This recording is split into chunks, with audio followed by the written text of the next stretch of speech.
If we emphasize the specific characteristics, like I am Tibetan or I am Buddhist, then there are differences. But those things are secondary. If we can leave the differences aside, I think we can easily communicate, exchange ideas, and share experiences. It was 1993. I had first met the Dalai Lama over a decade earlier while I was visiting Dharamsala, India, on a small research grant to study traditional Tibetan medicine. This beautiful and tranquil village, perched on a hillside in the foothills of the Himalayas, has been home of the Tibetan government in exile for almost 40 years, ever since the Dalai Lama, along with 100,000 Tibetans, fled Tibet after the brutal invasion by Chinese forces. During my stay in Dharamsala, I had gotten to know several members of the Dalai Lama's family, and it was through them that my first meeting with him was arranged. Like so many other people, I came away from that first meeting in great spirits, with the impression that I had just met a truly exceptional man. As my contact with the Dalai Lama grew over the next several years, I gradually came to appreciate the many unique qualities of this man. He had a penetrating intelligence, but without artifice or cleverness, a kindness, but without excessive sentimentality, great humor, but without frivolousness, and the ability to inspire rather than awe. Over time, I became convinced that the Dalai Lama had learned how to live with a genuine sense of fulfillment and a degree of serenity that I had rarely encountered in other people, and I was determined to identify the principles that had enabled him to achieve this. I realized, of course, that many of his beliefs needed to be understood in the context of Buddhism, but I began to wonder if one could identify a set of his beliefs or practices that could be utilized by non-Buddhists as well, practices that could be applied to our lives to simply help us become happier, stronger, perhaps less afraid. With these thoughts in mind, I hoped someday to have the opportunity to discuss his views at length and to explore his approach to everyday living. Eventually, the Dalai Lama accepted persistent invitations to come to Arizona, where in addition to his lecture at Arizona State University, he gave an intensive 5-day public workshop which was held in a desert setting near Tucson. I arranged to meet with him for long private interviews during his stay in Arizona, and these discussions later continued at his home in Dharamsala. These public talks and private conversations became the basis for much of this book. While I had looked forward to our private conversations with great anticipation, I discovered that we had some initial hurdles to overcome as we struggled to reconcile our differences in perspective. His as a Buddhist monk, mine as a Western psychiatrist. I began one of our first sessions, for instance, by posing to him certain common human problems, illustrating with several specific case histories and asking for his explanation and advice for dealing with these problems. I was taken aback when, after a long pause in reflection, he simply shrugged his shoulders, laughed good-naturedly, and said, "I don't know." When I pressed the issue and I said it was my job as a psychotherapist to find out why people do the things they do, he laughed again and said that since an individual human mind is so complex, one may never have a full explanation of why a person does the things they do, and at any rate, it would be extremely difficult to try to figure out how the minds of 5 billion different people work. Sensing my discomfort with his response, he explained further. In trying to determine the source of one's problems, it seems that the Western approach differs in some respects from the Buddhist approach. Underlying all Western modes of analysis is a very strong rationalistic tendency and an assumption that everything can be accounted for. But in some instances, the basic premises and parameters set up by Western science can limit one's ability to deal with certain realities. For instance, you have the constraints of various fundamental premises, such as the idea that everything can be explained within the framework of a single lifetime, and you combine these with the notion that everything can and must be explained and accounted for. But this can cause problems when you come across some phenomena which you cannot account for. Then there's a kind of tension created. It's almost a feeling of agony. I pointed out that in Western psychology, when we come across certain behaviors that on the surface are difficult to explain, We have certain approaches we can use, such as understanding the role of the unconscious or subconscious thought processes. In Buddhism, there is the idea of dispositions and imprints left by certain types of experiences, which is parallel to the idea of the unconscious. For instance, a certain type of event may have occurred in an earlier part of your life, which has left a very strong imprint on your mind, which can remain hidden and then later affect your behavior. I think that Buddhism can accept many of the factors that Western theorists can come up with. But on top of that, it would add additional factors. For example, it would add the conditioning and imprints from previous lives. In Western psychology, however, I think that there may be a tendency to overemphasize the role of the unconscious in looking for the source of one's problems. So when you can't explain what is causing certain behaviors or problems, the tendency is to always attribute it to the unconscious. It's a bit like you've lost something and you decide that the object is in this room. And once you have decided this, then you've already fixed your parameters. You've precluded the possibility of its being outside. So you keep on searching, but you are not finding it. Yet you continue to assume that it is hidden somewhere in the room. While recognizing these differences between Eastern and Western outlooks, it soon became clear that the Dalai Lama does not feel that one has to adopt a Buddhist perspective when examining human problems. And by the end of our series of discussions, our cultural differences no longer seemed important as we explored the problems common to all human beings. When I initially conceived of the idea for this book, exploring the Dalai Lama's views, I envisioned a conventional self-help format in which the Dalai Lama would present clear and simple solutions to all of life's problems. Then, using my background in psychiatry, I could codify his views in a set of easy instructions on how to conduct one's daily life. But as our meetings progressed, I found that his approach was much broader and more subtle than I had imagined, incorporating all the nuance, richness, and complexity life has to offer. Gradually, however, I began to hear the single note he constantly sounded. It is one of hope. His hope is based on the belief that while attaining genuine and lasting happiness is not easy, it can be done. As his message unfolded, it became increasingly clear that his beliefs are not based on blind faith or religious dogma, but rather on sound reasoning and direct experience. His understanding of the human mind and behavior is based on a lifetime of study. His views are rooted in a tradition that dates back over 2,500 years, yet are tempered by common sense and a sophisticated understanding of modern problems. His appreciation of contemporary issues is the result of his unique position as a world figure, which has allowed him to travel the world many times, exposing him to many different cultures and people from all walks of life, and has enabled him to exchange ideas with top scientists and religious and political leaders. What finally emerges is a wise approach to dealing with human problems that is once optimistic and realistic. While omitting some discussions of the more philosophical aspects of Tibetan Buddhism, which can be found in a number of the Dalai Lama's other books, I have sought to present this unique and refreshing approach to a Western audience. Part 1. The Purpose of Life. Chapter 1. The Right to Happiness. I believe that the very purpose of our life is to seek happiness. That is clear.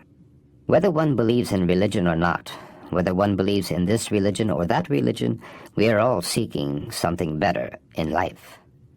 So I think the very motion of our life is towards happiness.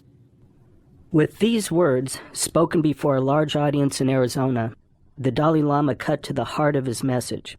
But I wondered if lasting happiness, which in the West has always seemed so ill-defined, elusive, and ungraspable, was really a reasonable goal for most of us. Yes. I believe that happiness can be achieved through training the mind. When I say training the mind in this context, I'm not referring to mind merely as one's cognitive ability or intellect. Rather, I'm using the term in the sense of the Tibetan word sem, which has a much broader meaning, closer to psyche or spirit. It includes intellect and feeling, heart and mind. By bringing about a certain inner discipline, we can undergo a genuine transformation of our attitude, our outlook, and approach to living. Now, when we speak of inner discipline, it can of course involve many things, many methods, but generally speaking, one begins by identifying the factors which lead to happiness and those factors which lead to suffering. Having done this, one then sets about gradually eliminating the factors which lead to suffering and cultivating those which lead to happiness. That is the way.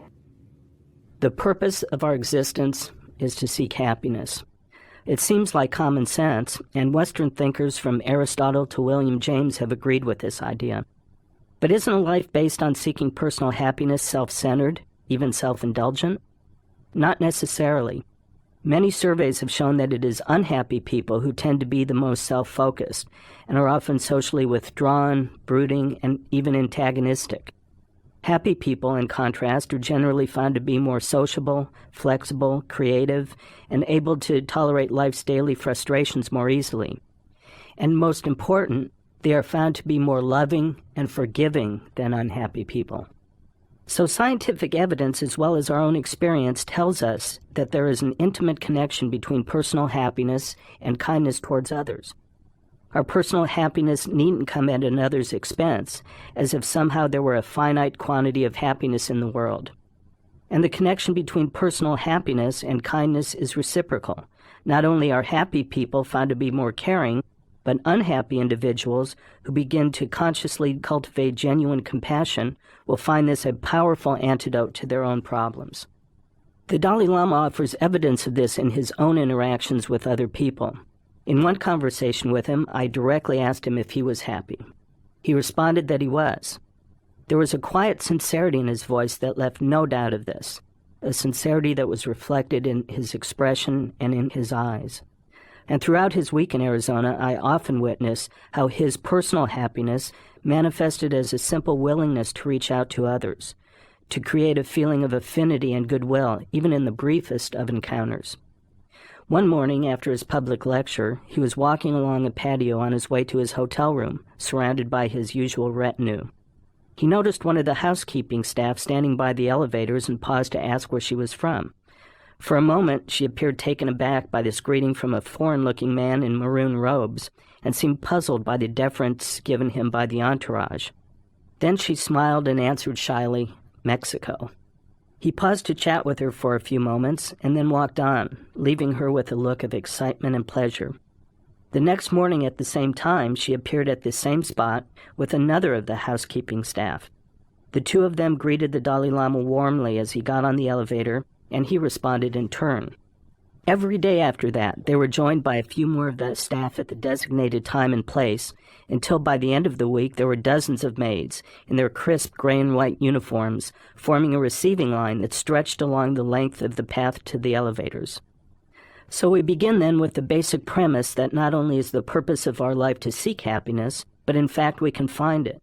It is a vision of happiness as a real objective, one that we can take positive steps towards achieving. And as we begin to identify the factors that lead to a happier life, we will learn how the search for happiness offers benefits not only for the individual, but for one's family and society at large as well. Chapter 2. The Sources of Happiness. Although it is possible to achieve happiness, happiness is not a simple thing. There are many levels. In Buddhism, for instance, there is a reference to the 4 factors of fulfillment: wealth, worldly satisfaction, spirituality, and enlightenment. Together, they embrace the totality of an individual's quest for happiness. Studies have revealed what is most often borne out by our personal experience. Happiness is determined more by one's state of mind than external events. Success may result in a temporary feeling of elation, or tragedy may result in a period of depression, but sooner or later our overall level of happiness migrates back to a certain baseline. So, If we tend to return to our characteristic baseline level of happiness, no matter what our external conditions are, what determines this baseline? And more importantly, can it be modified, set at a higher level? Let us leave aside for a moment ultimate religious or spiritual aspirations like perfection and enlightenment, and deal with joy and happiness as we understand them in an everyday or worldly sense.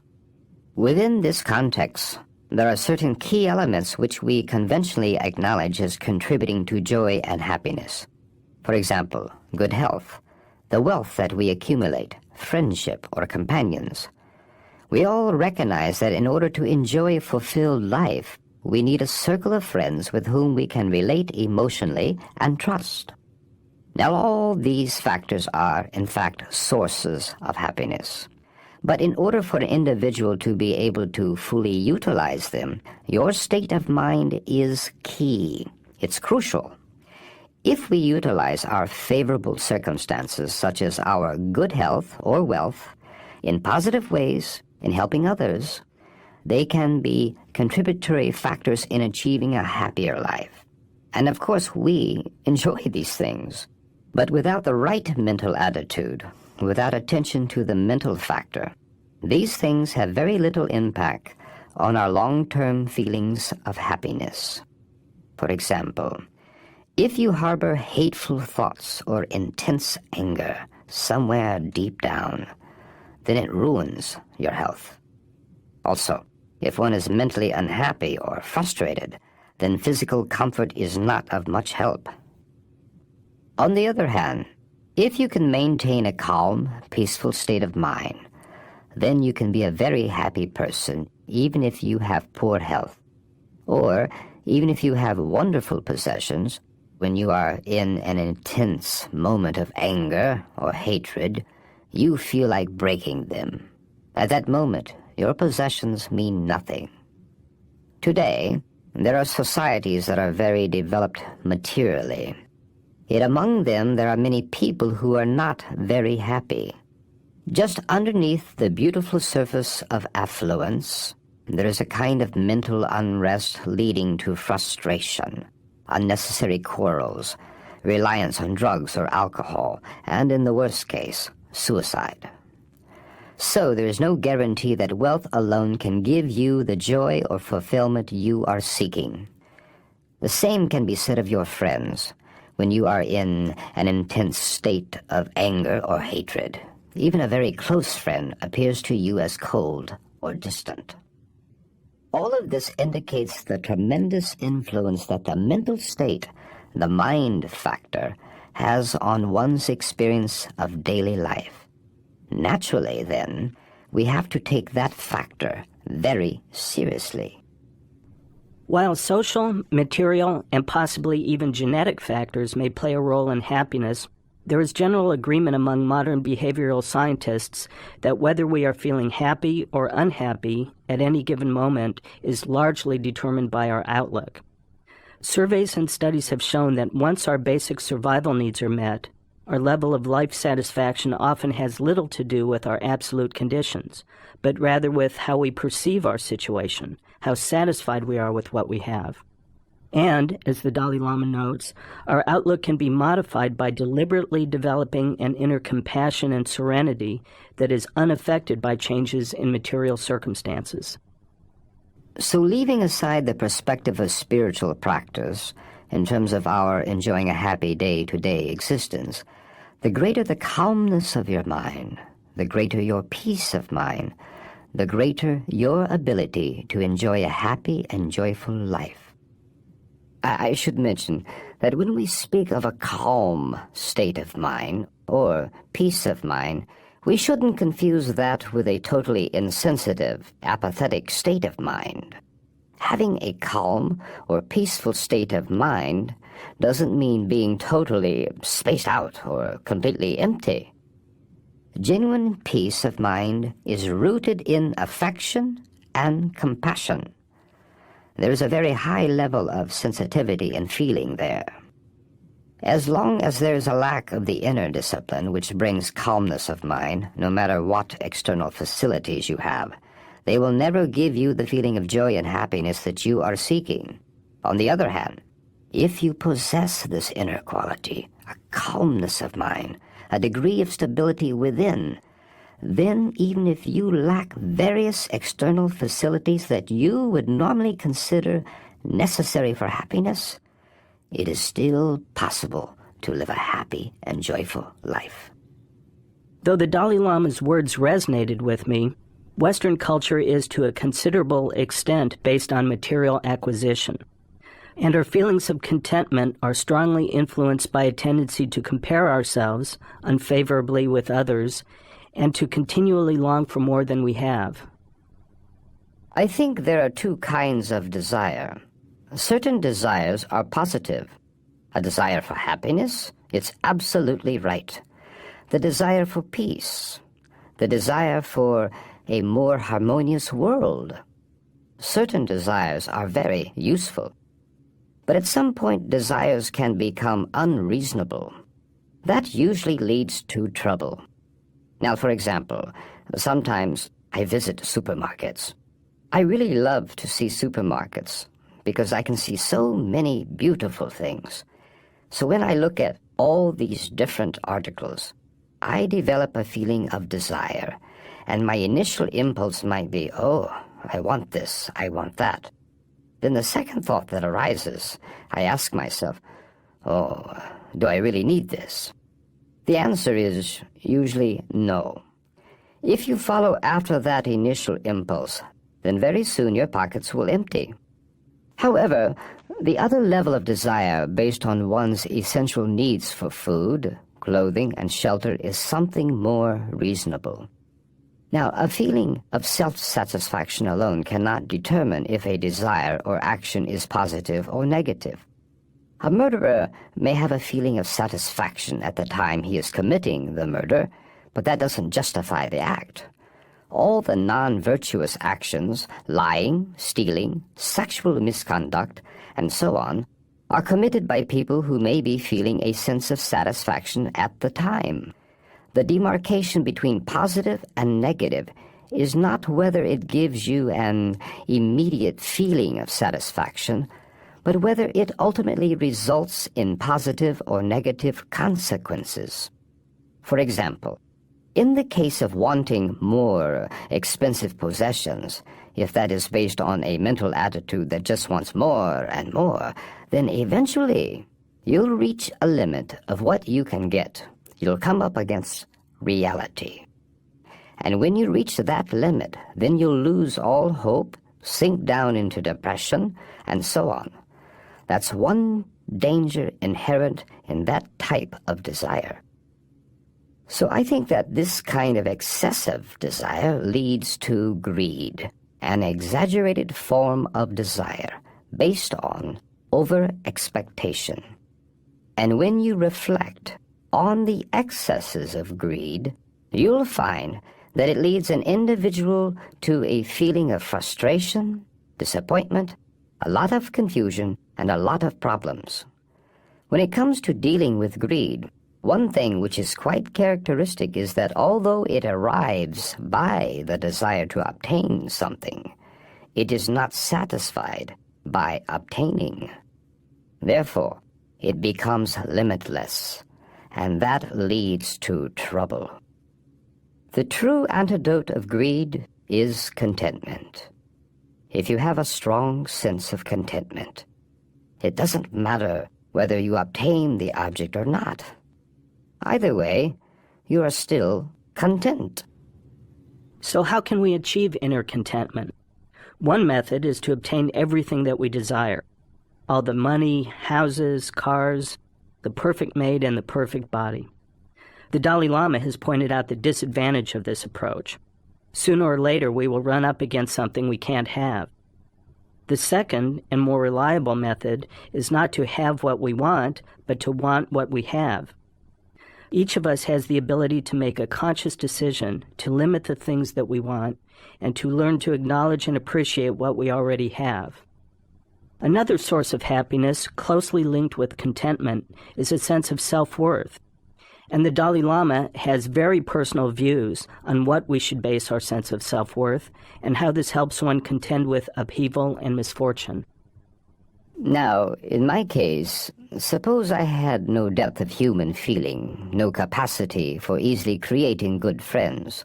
Without that, when I lost my own country, when my political authority in Tibet came to an end, becoming a refugee would have been very difficult. While I was in Tibet, there was a certain degree of respect given to the office of the Dalai Lama, and people related to me accordingly, regardless of whether they had true affection for me or not. But if that was the only basis of people's relation towards me, then when I lost my country, it would have been extremely difficult. But there is another source of worth and dignity from which you can relate to other fellow human beings. You can relate to them because you are still a human being within the human community. You share that bond, and that human bond is enough to give rise to a sense of worth and dignity, and can become a source of consolation in the event that you lose everything else. Generally speaking, you can have two different types of individuals. On the one hand, you can have a wealthy, successful person. If that person's source of dignity and sense of worth is only material, then so long as his fortune remains, maybe that person can sustain a sense of security. But the moment the fortune wanes, the person will suffer because there is no other refuge. On the other hand, you can have another person enjoying similar economic status and financial success, but at the same time, that person is warm, affectionate, and has a feeling of compassion. Because that person has another source of worth, another source which gives him or her a sense of dignity, another anchor, there's less chance of that person becoming depressed if their fortune happens to disappear. Through this type of reasoning, you can see the very practical value of human warmth and affection in developing an inner sense of worth. The Dalai Lama points out that self-satisfaction, immediate gratification, is not always a reliable indicator of whether desire is positive or negative. This is linked to his views on the nature of pleasure. Now, sometimes people confuse happiness with pleasure. For example, not long ago I was speaking to an Indian audience at Rajpur. I mentioned that the purpose of life was happiness. So one member of the audience said that Rajneesh teaches that our happiest moment comes during sexual activity. So through sex, one can become the happiest. So he wanted to know what I thought of that idea. I answered that from my point of view, the highest happiness is when one reaches the stage of liberation, where there is no more suffering. That's genuine, lasting happiness. True happiness relates more to the mind and heart. Happiness that depends mainly on physical pleasure is unstable. One day it's there, the next day it may not be. Every day we are faced with numerous decisions and choices, and try as we might, we often don't choose the thing that we know is good for us. This is related to the fact that the right choice is often the difficult one, the one that involves some sacrifice of our pleasure. Over the centuries, a legion of philosophers, theologians, psychologists, and researchers have struggled to define the role that pleasure should play in our lives. But none of us really need dead Greek philosophers, 19th century psychoanalysts, or 20th century scientists to understand pleasure. We know it when we feel it. The touch of a loved one, the luxury of a hot bath on a cold afternoon, the beauty of a sunset. But there is also pleasure in the frenetic rhapsody of a cocaine rush, the ecstasy of a heroin high, the revelry of an alcohol buzz, the bliss of unrestrained sexual excess, the exhilaration of a winning streak in Las Vegas. These are also very real pleasures that many in our society must come to terms with. Although there are no easy solutions to avoiding these destructive pleasures, we do have a place to begin. The simple reminder that what we are truly seeking in life is happiness. As the Dalai Lama points out, that is an unmistakable fact. If we approach our choices by keeping that in mind, it is easier to give up the things that are ultimately harmful to us, even if they bring momentary pleasure. Frame any decision by asking yourself, will it bring me happiness? That simple question can be a powerful tool in helping us skillfully conduct all areas of our lives. Approaching our daily decisions and choices with this question in mind shifts the focus from what we are denying ourselves to what we are ultimately seeking, a stable and persistent happiness. With this perspective, it's easier to make the right choices because we are acting to give ourselves something, not denying or withholding from ourselves. An attitude of moving toward rather than moving away, an attitude of embracing life rather than rejecting it. Chapter 3. Training the Mind for Happiness. The first step in seeking happiness is learning. The choices and perceptions that create or destroy our happiness are all a product of our mental state. Once our basic needs for food, clothing, and shelter are met, we are left with a simple premise. We don't need more money, we don't need success, greater fame, we don't need the perfect body or even the perfect mate. Right now, at this very moment, we have a mind, which is all the basic equipment we need to achieve complete happiness. When we refer to mind or consciousness, there are many different varieties, thousands of different thoughts or different minds. Just like external conditions or objects, some things are very useful, some are very harmful, and some are neutral. When dealing with external matter, we try to identify which substances are helpful, so we can cultivate and use them. And those things which are harmful, we get rid of. Similarly, when dealing with various states of mind, we should take and nourish those which are helpful, and try to reduce those which are harmful and negative.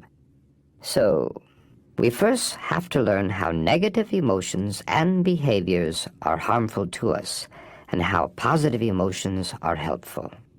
Once you realize that, you become determined to cherish, develop, and increase those positive emotions no matter how difficult they are. There is a kind of spontaneous willingness from within. So through this process of learning, of analyzing which thoughts and emotions are beneficial and which are harmful, we gradually develop a firm determination to change feeling. Now the secret to my own happiness, my own good future, is within my own hands. I must not miss that opportunity. In Buddhism, the principle of causality is accepted as natural law. In dealing with reality, you have to take that law into account.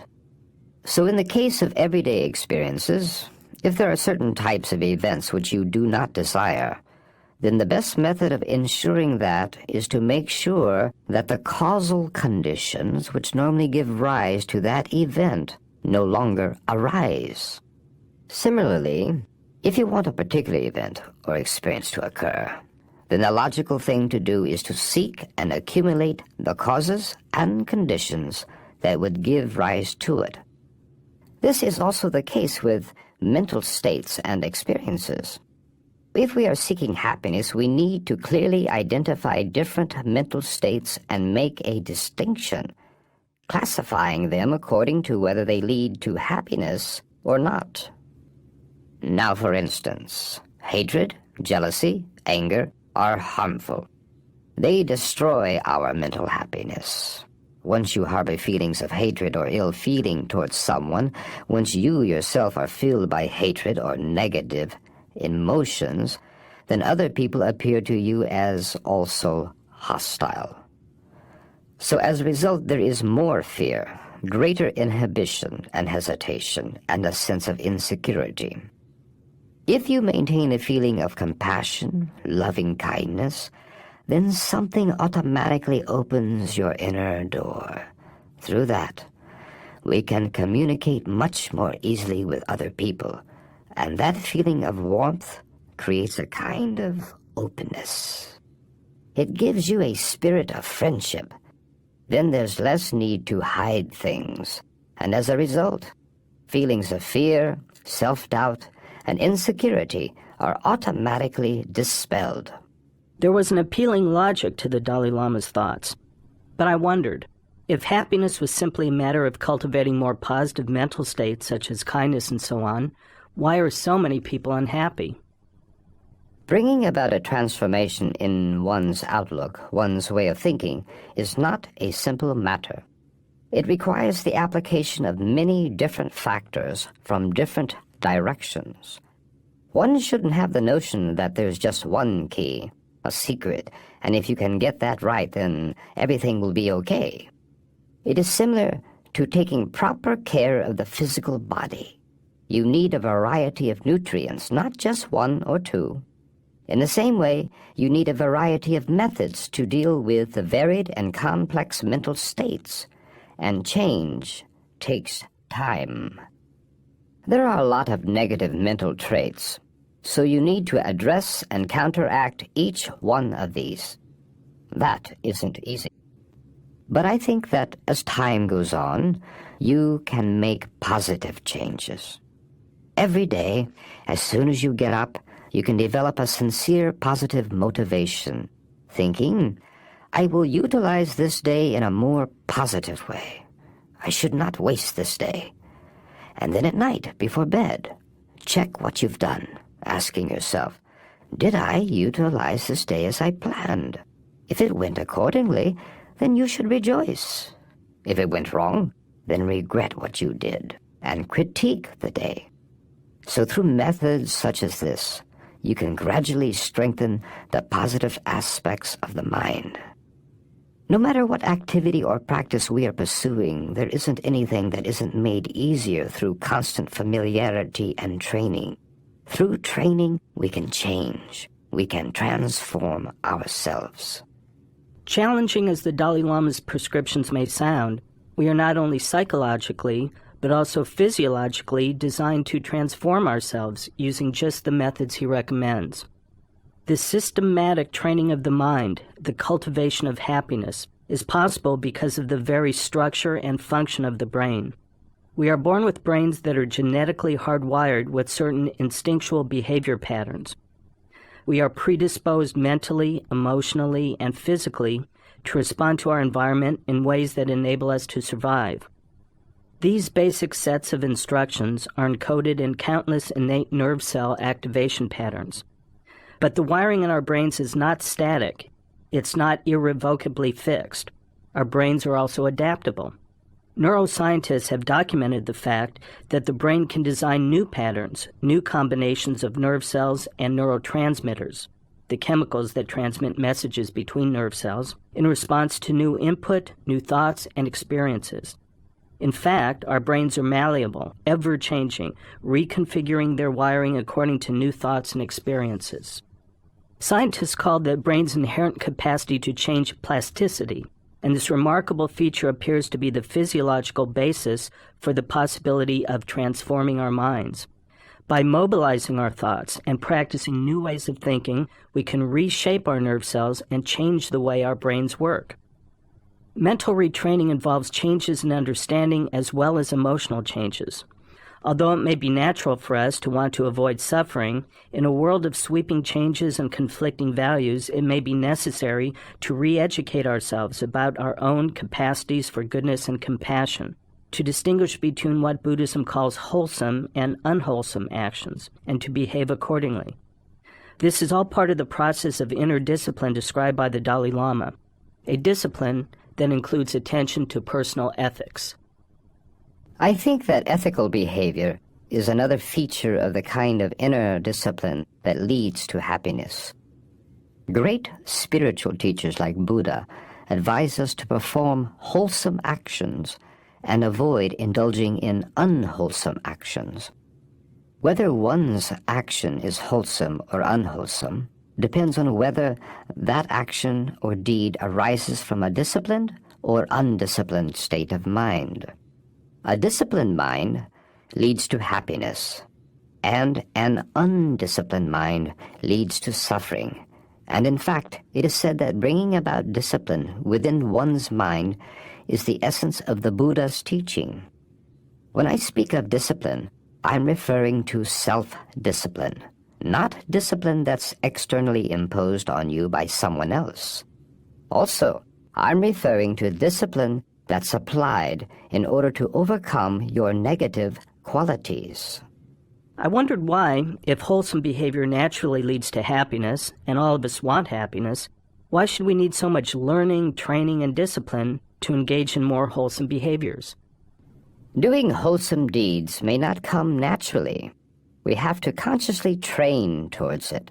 Traditionally, it has been considered the responsibility of religion to prescribe what behaviors are wholesome and what are not. However, in today's society, religion has lost its prestige and influence to some degree. At the same time, no alternative, such as secular ethics, has come up to replace it. It is because of this, I think we need to make some special effort and consciously work towards gaining that knowledge. Although I personally believe that our human nature is fundamentally gentle and compassionate, it is not enough. We must also develop an appreciation and awareness of that fact. And by changing how we perceive ourselves through learning and understanding, this can have a very real impact on how we interact with others and how we conduct our daily lives. Since we are born with an innate desire to achieve happiness and avoid suffering, and that does not have to be learned, it still seemed to me that the path of achieving happiness should be a more spontaneous and natural process, not requiring such extensive education and sophisticated knowledge. The Dalai Lama responded to this issue. The more sophisticated your level of education and knowledge about what truly leads to happiness and what causes suffering, the more effective you will be in achieving happiness.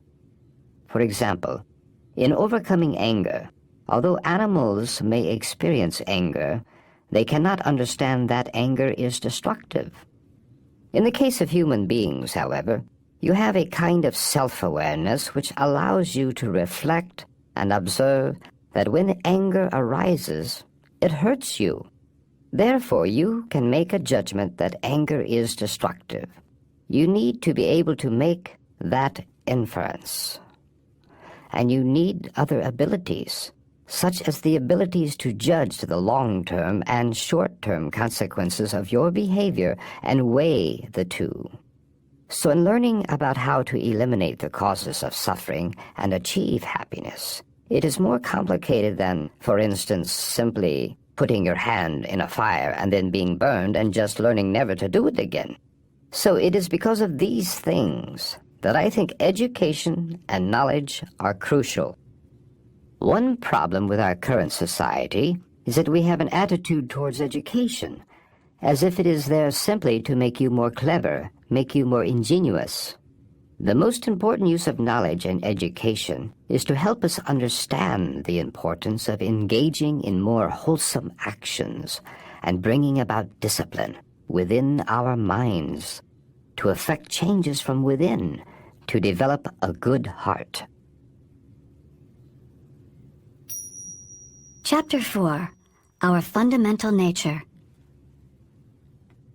We are made to seek happiness, and it is clear that feelings of love, affection, closeness, and compassion bring happiness. The Dalai Lama's view that the purpose of human life is to seek happiness is closely linked to his belief that the fundamental nature of human beings is gentle and compassionate, that all beings possess an underlying state known in Buddhist philosophy as Buddha nature, a state in which the mind is completely untainted by the negative emotions and thoughts that are the source of our suffering. I believe that every one of us has the basis to be happy, to access the warm and compassionate states of mind that bring happiness. In fact, it is one of my fundamental beliefs that not only do we inherently possess the potential for compassion, but that the basic or underlying nature of human beings is gentleness. Now, the Buddhist doctrine of Buddha nature provides some grounds for the belief that the fundamental nature of all sentient beings is essentially gentle and not aggressive. But there are also other grounds on which I base this belief. I think the subject of human affection or compassion isn't just a religious matter. It's an indispensable factor in our day-to-day life. So first, if we look at the very pattern of our existence from an early age until our death, we can see the way in which we are nurtured by others' affection. It begins at birth. Our very first act after birth is to suck our mother's or someone else's milk. That is an act of affection, of compassion. Without that act of mutual affection, that bond, we cannot survive. That's clear. Then our physical structure seems to be more suited to feelings of love and compassion. We can see how a calm, affectionate, wholesome state of mind has beneficial effects on one's health and physical well-being, while negative states of mind, such as anger and hatred, are destructive to our health. We can also see that our emotional health is enhanced by feelings of affection. To understand this, we need only reflect on how we feel when others show us warmth and affection, or observe how our own affectionate feelings or attitudes automatically and naturally affect us. These gentler emotions and the positive behaviors that go with them lead to a happier family and community life. So, I think that one can infer that our fundamental nature is one of gentleness. And if this is the case, then it makes all the more sense to try to live a way of life which would be more in accordance with this basic gentle nature of our being. But if this is the case, one also naturally wonders why there is so much aggression and conflict in the world. Of course, anger, violence, and aggression may certainly arise, but I think it's only on a secondary or more superficial level, in a sense. It arises when we are frustrated in our efforts to achieve love and affection. They are not part of our most basic underlying nature. So although aggression can occur, I believe that these conflicts aren't necessarily because of human nature, but rather a result of the human intellect, unbalanced human intelligence, misuse of our imaginative faculty. I believe that our most fundamental nature is gentleness, and our intellect developed later in the course of human evolution. And if that human ability, that human intelligence develops in an unbalanced way, without being properly counterbalanced with compassion, then it can become destructive. But I think it's important to recognize that if human conflicts are created by misuses of human intelligence, we can also utilize our intelligence to find ways and means to overcome these conflicts. When human intelligence and human goodness or affection are used together, all human actions become constructive. When we combine a warm heart with knowledge and education, we can learn to respect others' views and others' rights. This becomes the basis of a spirit of reconciliation that can be used to overcome aggression and resolve our conflicts. The Dalai Lama's view of the underlying compassionate nature of human beings seems to slowly be gaining ground in the West. Over the past 2 or 3 decades, there have been hundreds of scientific studies indicating that aggression and violence is not innate. It is not genetically programmed into human nature. Violent behavior is influenced by a variety of biological, social, situational, and environmental factors. Even though we have the neural apparatus to act violently, that behavior is not automatically activated. Most contemporary researchers in the field currently feel that we have the potential to develop into gentle, caring people or violent, aggressive people. The impulse that gets emphasized is largely a matter of training. Once we conclude that the basic nature of humanity is compassionate rather than aggressive, our relationship to the world around us changes immediately. Seeing others as basically gentle instead of antagonistic and selfish helps us to relax, trust, live at ease. It allows us to wake up each morning in an atmosphere of kindness rather than one of hostility and apprehension. It makes us happier. First meditation on the purpose of life. When life becomes too complicated and we feel overwhelmed, it's often useful just to stand back and remind ourselves that our overall goal is happiness. This can put our life back in proper context, allow a fresh perspective, and enable us to see what direction to take. The Dalai Lama's understanding of the factors that ultimately lead to happiness is based on a lifetime of methodically observing his own mind, exploring the nature of the human condition, and investigating these things within a framework first established by the Buddha over 25 centuries ago. And from this background, he has come to some definite conclusions about which activities are most worthwhile. His words, a summary of his beliefs, can be used as the basis of a meditation, as part of your own pursuit of happiness. Sometimes when I meet old friends, it reminds me how quickly time passes, and it makes me wonder if we've utilized our time properly or not. Proper utilization of time is so important. While we have this body, and especially this amazing human brain, I think every minute is something precious. Our day-to-day existence is very much alive with hope. Although there is no guarantee of one's future, there is no guarantee that tomorrow at this time we will be here. But still, we are working for that purely on the basis of hope, so we need to make the best use of our time. I believe that the proper utilization of time is this. If you can, serve other people, other sentient beings. If not, at least refrain from harming them. I think that is the whole basis of my philosophy. So let us reflect on what is truly of value in life, what gives meaning to our lives, and set our priorities based on that. The purpose of our life needs to be positive. We weren't born with the purpose of causing trouble, harming others. For our life truly to be of value, I think we must develop basic good human qualities: warmth, kindness, compassion.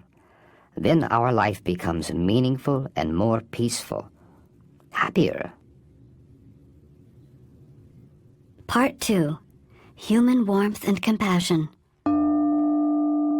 Chapter 5. A New Model for Intimacy. Within all beings, there is the seed of perfection. However, compassion is required in order to activate that seed, which is inherent in our heart and minds. Satisfying and fulfilling human relationships is a key ingredient to a happier life, and I spent some time discussing the subject with the Dalai Lama. One afternoon, while sitting in a hotel lobby waiting for my meeting with him to begin, I'd been absently reading the personals section of a local alternative newspaper. Densely packed pages of people searching desperately to connect with another human being. Still thinking of those ads as I sat down to begin my session with the Dalai Lama, I asked if he ever got lonely. To my surprise, he said no. I asked him why that was. I think one factor is that I look at any human being from a more positive angle. I try to look for their positive aspects. This attitude immediately creates a feeling of affinity, a kind of connectiveness, and it may partly be because on my part, there is less apprehension, less fear that if I act in a certain way, maybe the person will lose respect or think that I am strange. So, because that kind of fear and apprehension is absent, there's a kind of openness. Loneliness is so pervasive in our society that I never expected to confront anyone who did not experience it. The Dalai Lama's explanation surprised me, and I wondered how one could develop that degree of comfort with other people, free from a fear of being disliked or judged by others, and maintaining that feeling of genuine connection with others to the point of never feeling lonely. My basic belief is that you first need to realize the usefulness of compassion. Once you accept the fact that compassion is not something childish or sentimental, realize its deeper value, then you immediately develop an attraction towards it, a willingness to cultivate it. And once you encourage the thought of compassion in your mind, once that thought becomes active, then your attitude towards others changes automatically. That will automatically reduce fear and allow an openness with other people. It creates a positive, friendly atmosphere. With that attitude, you can approach a relationship in which you, yourself, initially create the possibility of receiving affection or a positive response from the other person. That kind of openness at least allows the possibility of having meaningful conversation with them, even if they are unfriendly at first. But without the attitude of compassion, if you are feeling closed, irritated, or indifferent, then you can even be approached by your best friend and you just feel uncomfortable. I think that in many cases people expect the other person to respond to them in a positive way first, rather than taking the initiative themselves to create that possibility. I feel that's wrong and can act as a barrier that just serves to promote a feeling of isolation from others. So if you wish to overcome the feeling of isolation and loneliness, I think that your underlying attitude makes a tremendous difference. And approaching others with the thought of compassion in your mind is the best way to do this. In addition to our private discussions, the Dalai Lama had introduced the idea of compassion in his public talks as well. He explained in detail the importance of our compassionate interaction with other sentient beings, and stressed the importance of understanding that life is made up of inextricable links to other people, both known and unknown, on whom we depend. I sat among the crowd of 1,500 people that afternoon, listening to him speak of these ideas, but for some reason I felt a certain instinctive resistance to what he was saying. Although I've always highly valued my family and friends, I've always prided myself on self-reliance and considered myself to be an independent person. Secretly, perhaps, I've tended to regard overly dependent people with a kind of contempt, a sign of weakness. Yet that afternoon, as the Dalai Lama spoke, something happened. As our dependence on others was not my favorite topic, my mind had started to wander and I found myself absently removing a loose thread from my shirt sleeve. As the Dalai Lama spoke about how we are all dependent on others' efforts and cooperation, I began to think about all the people who were involved in the making of my shirt. I started by imagining the farmer who grew the cotton. Next, the salesman who sold him the tractor to plow the field. Then the hundreds or even thousands of people involved in manufacturing that tractor, including the people who mine the ore to make the metal for each part of the tractor, and all the designers of the tractor. Then, of course, the people who processed the cotton and wove the cloth, the people who cut, dyed, and sewed that cloth, the cargo workers and truck drivers delivering it to the store, and the salesperson who sold it to me. It occurred to me that virtually every aspect of my life came about as a result of other people's efforts. My precious self-reliance was a complete illusion. As this realization dawned on me, I was overcome with a profound sense of the interconnectedness and interdependence of all beings. I felt a softening, something. It made me want to cry. The Dalai Lama's views about loneliness and human interconnectedness had been surprising and enlightening.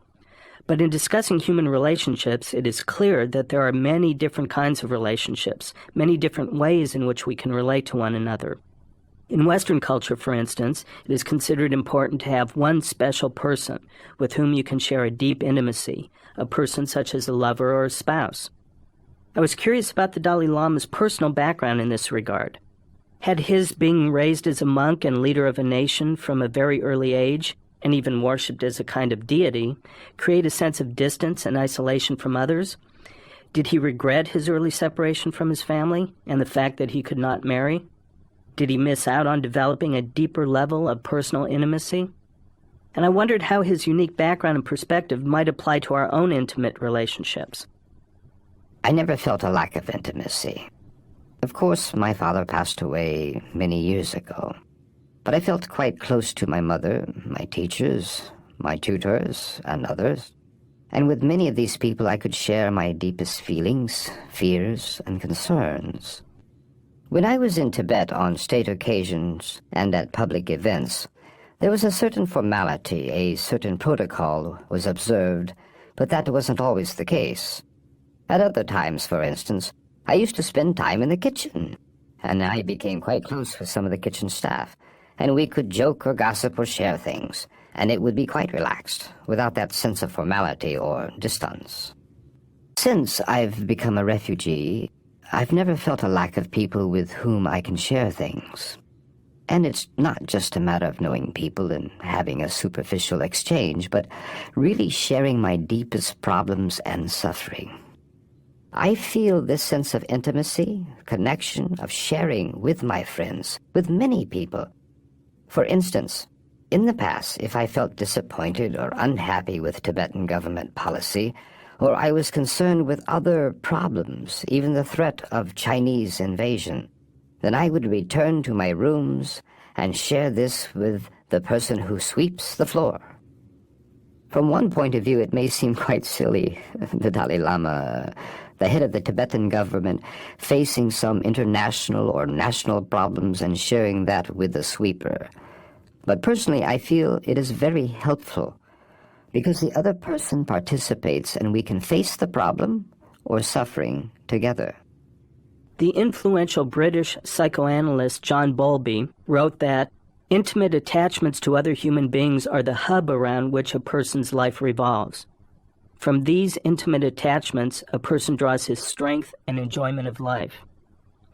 There seems to be universal agreement among all researchers in the field of human relationships that intimacy is central to our existence and is a critical factor in promoting physical and emotional health and well-being. While researchers and scientists all agree on this fact, they can't seem to agree on an exact definition of intimacy. There is a vast spectrum of different definitions and models of intimacy, ranging from defining intimacy purely in terms of physical contact to describing it as the experience of connectivity, a relationship to everything around us. And definitions of the most ideal form of intimacy also vary from culture to culture and tend to dramatically change over time as well. Looking at all the different definitions of human intimacy and how our ideas of intimacy change over time and from place to place, one fact becomes clear. There are infinite variations among people with respect to how they can experience a sense of closeness.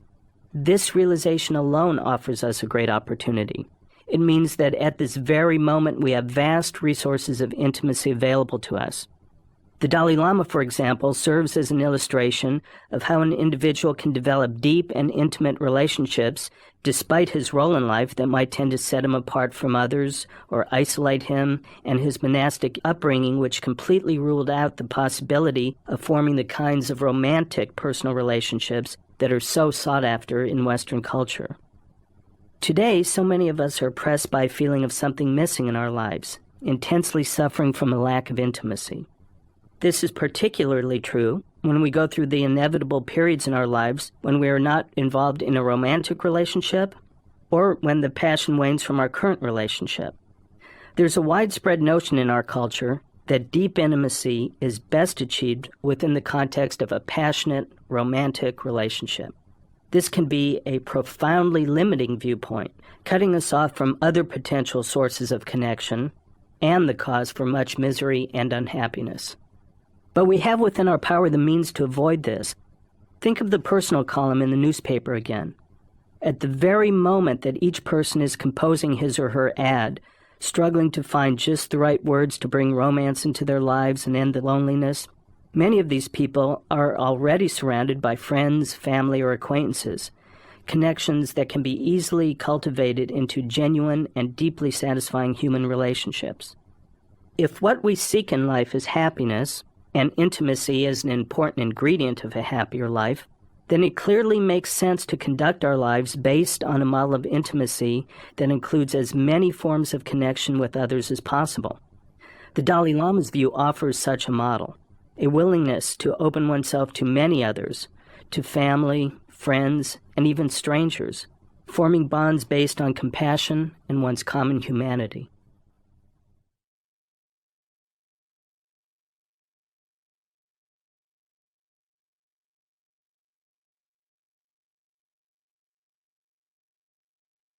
Khói mây nhìn lại đời muôn nhánh cũng xa khơi, tình muốn trao biển trời như lắng động, biết có còn khát vọng để si mê, hay sẽ như bóng tối lê thê đi tìm mãi u mê trong vô vọng, khao khát một lần cùng ai nuôi hy vọng, cùng ước mơ. Chapter 6. Love, Marriage, and Romance. I think that if one is seeking to build a truly satisfying relationship, the best way of bringing this about is to get to know the deeper nature of the person and relate to her or him on that level, instead of merely on the basis of superficial characteristics. In this type of relationship, there is a role for genuine compassion. On the other hand, a relationship built primarily on sexual desire, for instance, is like a house built on a foundation of ice. As soon as the ice melts, the building collapses. As a Buddhist monk, the Dalai Lama has developed satisfying relationships and found intimacy within the context of friendships.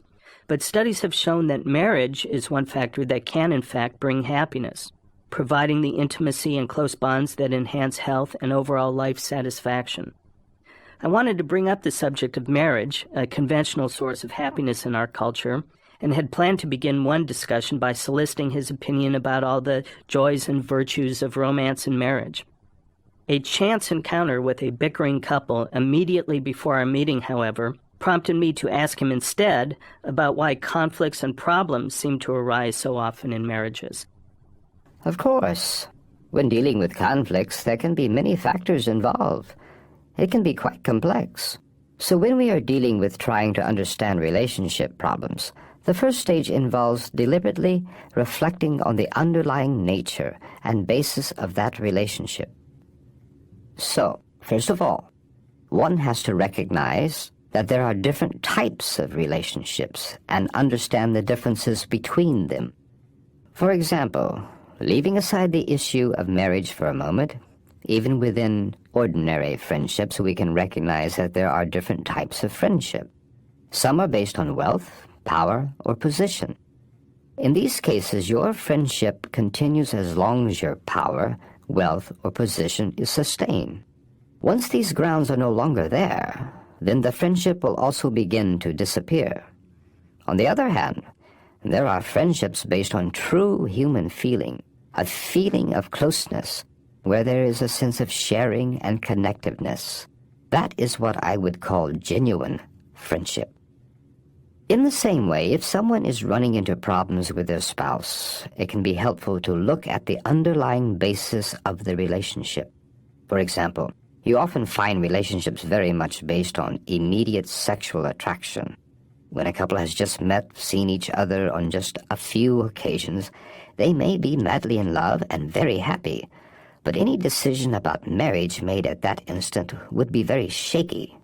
Just as one can become, in some sense, insane from the power of intense anger or hatred, it is also possible for an individual to become, in some sense, insane by the power of passion or lust. A relationship based on that initial attraction is very unreliable and unstable because it is based on temporary phenomena. So it shouldn't be much of a surprise if that kind of relationship eventually runs into trouble.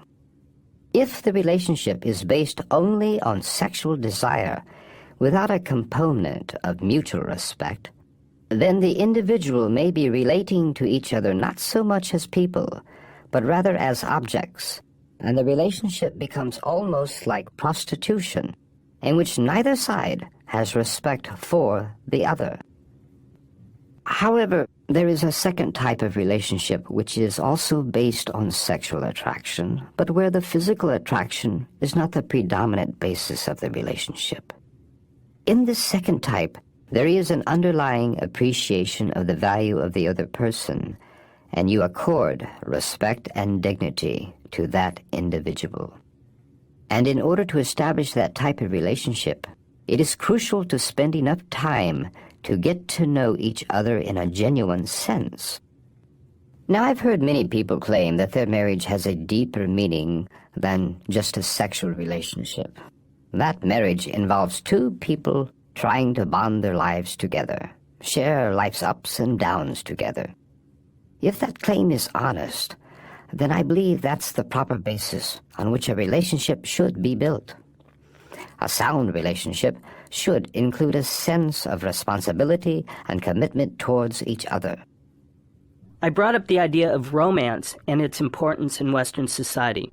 Not just the physical sex act, but the whole idea of falling deeply in love, that blissful state which is so glorified in popular films, literature, and culture. I was surprised by the decisiveness of his response.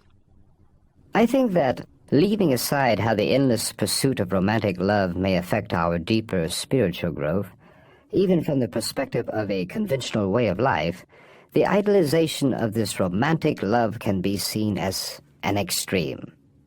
Unlike those relationships based on caring and genuine affection, this is another matter. It's something based on a fantasy, unattainable, and therefore may be a source of frustration. So on that basis, it cannot be seen as a positive thing.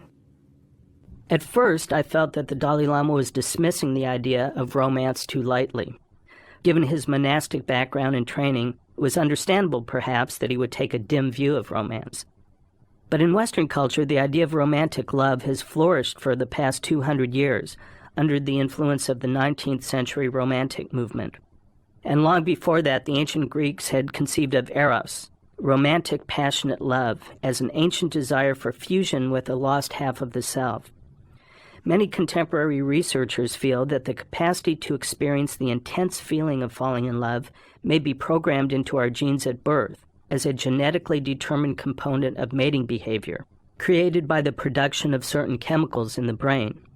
And the psychological drives towards falling in love may be just as strong, as the sensation of oneness with the loved one may echo the blissful experience of being merged with the mother in infancy. So romantic love is clearly a potent cocktail of cultural, biological, and psychological ingredients. However, somewhere along the road of Western civilization, the role of romance in an intimate relationship began to assume greater and greater importance, and the notion of a romantic relationship has gradually acquired an artificial quality, in that it is primarily fueled by fantasy, imagination, and the idealization of the other person. And all too often, when reality intrudes, and one discovers the inevitable human flaws of one's lover, the romantic, idealized vision of the other person evaporates, and the relationship is in danger of collapse. From this perspective, perhaps the Dalai Lama's view of romance is not far off the mark, and this is why he encourages us to examine the underlying basis of a relationship, should we find ourselves in a relationship that is going sour. Sexual attraction, or even the intense feeling of falling in love, may play a role in forming an initial bond between two people, to draw them together. But like a good epoxy glue, that initial bonding agent needs to be mixed with other ingredients before it will harden into a lasting bond.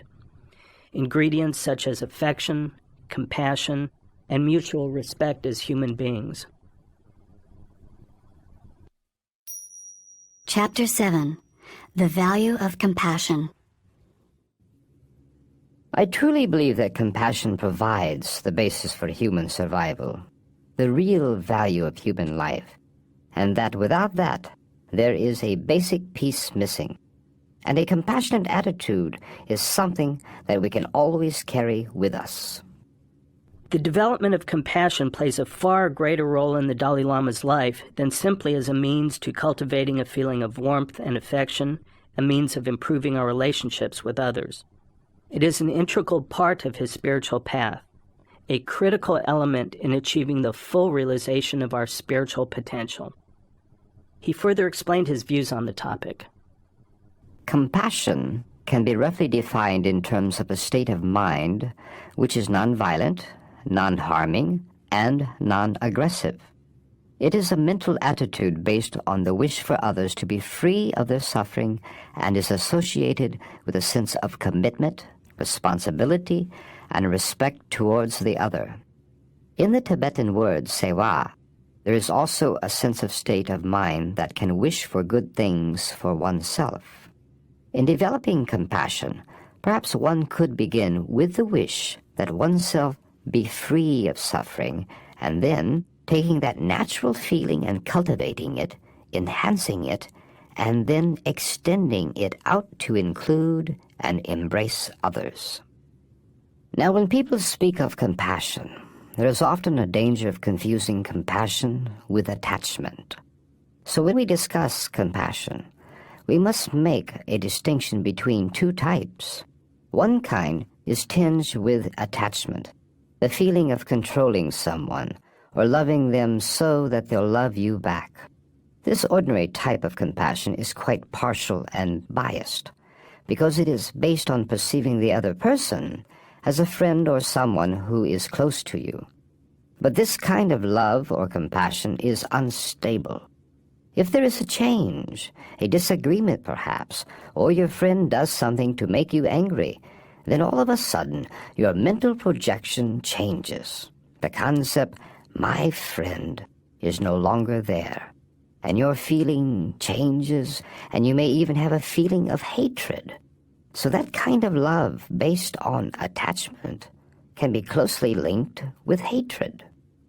But there is a second type of compassion that is free from such attachment. That is genuine compassion. That kind is based on the rationale that every human being has an innate desire to be happy and overcome suffering just like myself. And just like myself, they have the natural right to fulfill this fundamental aspiration. On the basis of the recognition of this equality and commonality, you can feel compassion regardless of whether you view him or her as a friend or an enemy. It is based on the other's fundamental rights rather than your own mental projection. Making the distinction between these two kinds of compassion and cultivating genuine compassion can be quite important in our day-to-day life. For instance, in marriage, there's generally a component of emotional attachment. But if there is a component of genuine compassion as well, based on mutual respect, the marriage tends to last a long time. In the case of emotional attachment without compassion, the marriage is more unstable and tends to end more quickly. It seemed to me that it might be quite difficult to develop that kind of universal compassion, that kind of generic compassion divorced from personal feeling. And since love and compassion is a subjective feeling, and a person would experience the same feeling or emotional tone in either type, why was it so important to distinguish between the two? I think there is a different quality between the feeling of genuine love and compassion and love based on attachment. It's not the same feeling. The feeling of genuine compassion is much stronger, much wider. It has a very profound quality. For example, if you see an animal intensely suffering, like a fish writhing with a hook in its mouth, you might spontaneously experience a feeling of not being able to bear their pain. That feeling isn't based on a special connection with that particular animal, but simply on the fact that this being also has feeling, can experience pain, and has a right not to experience such pain. That kind of compassion is much more sound and more durable in the long run. I think that in one sense, one could define compassion as the feeling of unbearableness at the sight of other people's suffering. And in order to generate that feeling, one must first have an appreciation of the seriousness or intensity of another's suffering. So the more fully one understands suffering, and the various kinds of suffering we are subject to, the deeper will be one's level of compassion. I noted that by definition, compassion involves opening oneself to another's suffering, sharing another's suffering. But I asked the Dalai Lama, why would we want to take on another's suffering when we don't even want our own, and go to great lengths to avoid it? His response was unhesitating. I feel that there is a significant difference between your own suffering and the suffering you might experience in a compassionate state, in which you take upon yourself and share other people's suffering. A qualitative difference. When you think about your own suffering, there is a feeling of being totally overwhelmed, a sense of being burdened, of being pressed under something, a feeling of helplessness. There's a dullness, almost as if your faculties have become numb. But in the case of compassion, the feeling is much different. You may still initially experience a certain degree of discomfort, but underlying the uncomfortable feeling is a very high level of alertness and determination, because you are voluntarily and deliberately accepting another's suffering for a higher purpose. There is a feeling of connectiveness and commitment, a feeling of freshness rather than dullness. So mental attitude makes a tremendous difference. In recent years, there have been many studies that support the idea that developing compassion and altruism has a positive impact on many aspects of our physical health. Compassionate behavior also contributes to emotional health, as studies have shown that reaching out to help others can induce a feeling of happiness, a calmer mind, and reduce depression. While the scientific evidence backs up the Dalai Lama's position on the very real and practical values of compassion, we needn't rely solely on scientific studies and research. We can easily discover the links between caring, compassion, and personal happiness in our own lives and those around us.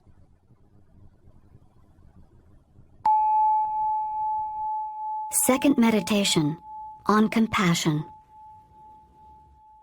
In discussing various techniques to cultivate compassion, the Dalai Lama has often mentioned the vital role of empathy, the ability to imagine oneself in another's situation. One of the most effective techniques of developing empathy is to begin by looking for the most fundamental trait we all have in common with others, our humanity. The following simple exercise, offered during one of the Dalai Lama's public talks, elegantly crystallizes his thoughts on the subject of cultivating compassion. In generating compassion, you start by recognizing that you do not want suffering and that you have a right to happiness. This can be verified or validated by your own experience. You then recognize that other people, just like yourself, also do not want to suffer, and they have the right to happiness. So this becomes the basis of your beginning to generate compassion. So, let us meditate on compassion today. Begin by visualizing a person who is acutely suffering, someone who is in pain, or is in a very unfortunate situation. For the first 3 minutes of the meditation, reflect on that person's suffering in a more analytic way. Think about their intense suffering and the unfortunate state of that person's existence. After thinking about that person's suffering for a few minutes, next try to relate that to yourself, thinking, that individual has the same capacity for experiencing pain, joy, happiness, and suffering that I do. Then try to allow your natural response to arise, a natural feeling of compassion towards that person. Try to arrive at a conclusion, thinking how strongly you wish for that person to be free from that suffering, and resolve that you will help that person to be relieved from their suffering.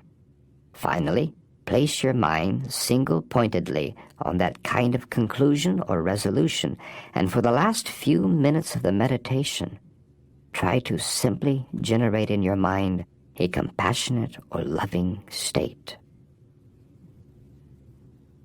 Part 3. Transforming Suffering. Chapter 8. Facing Suffering. In the time of the Buddha, a woman named Kisagutami suffered the death of her only child. Unable to accept it, she ran from person to person, seeking a medicine to restore her child to life. The Buddha was said to have such a medicine. Kisagutami went to the Buddha, paid homage, and asked, "Can you make a medicine that will restore my child?" "I know of such a medicine," the Buddha replied, "but in order to make it, I must have certain ingredients." Relieved, the woman asked, "What ingredients do you require?" "Bring me a handful of mustard seed," said the Buddha.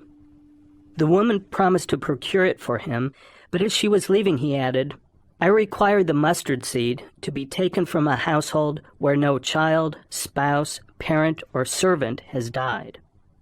The woman agreed and began going from house to house in search of the mustard seed. At each house, the people agreed to give her the seed, but when she asked them if anyone had died in that household, she could find no home where death had not visited. In one house, a daughter, in another, a servant, in others, a husband or a parent had died. Kisagutami was not able to find a home free from the suffering of death. Seeing she was not alone in her grief, the mother let go of her child's lifeless body and returned to the Buddha, who said with great compassion, "You thought that you alone had lost a son.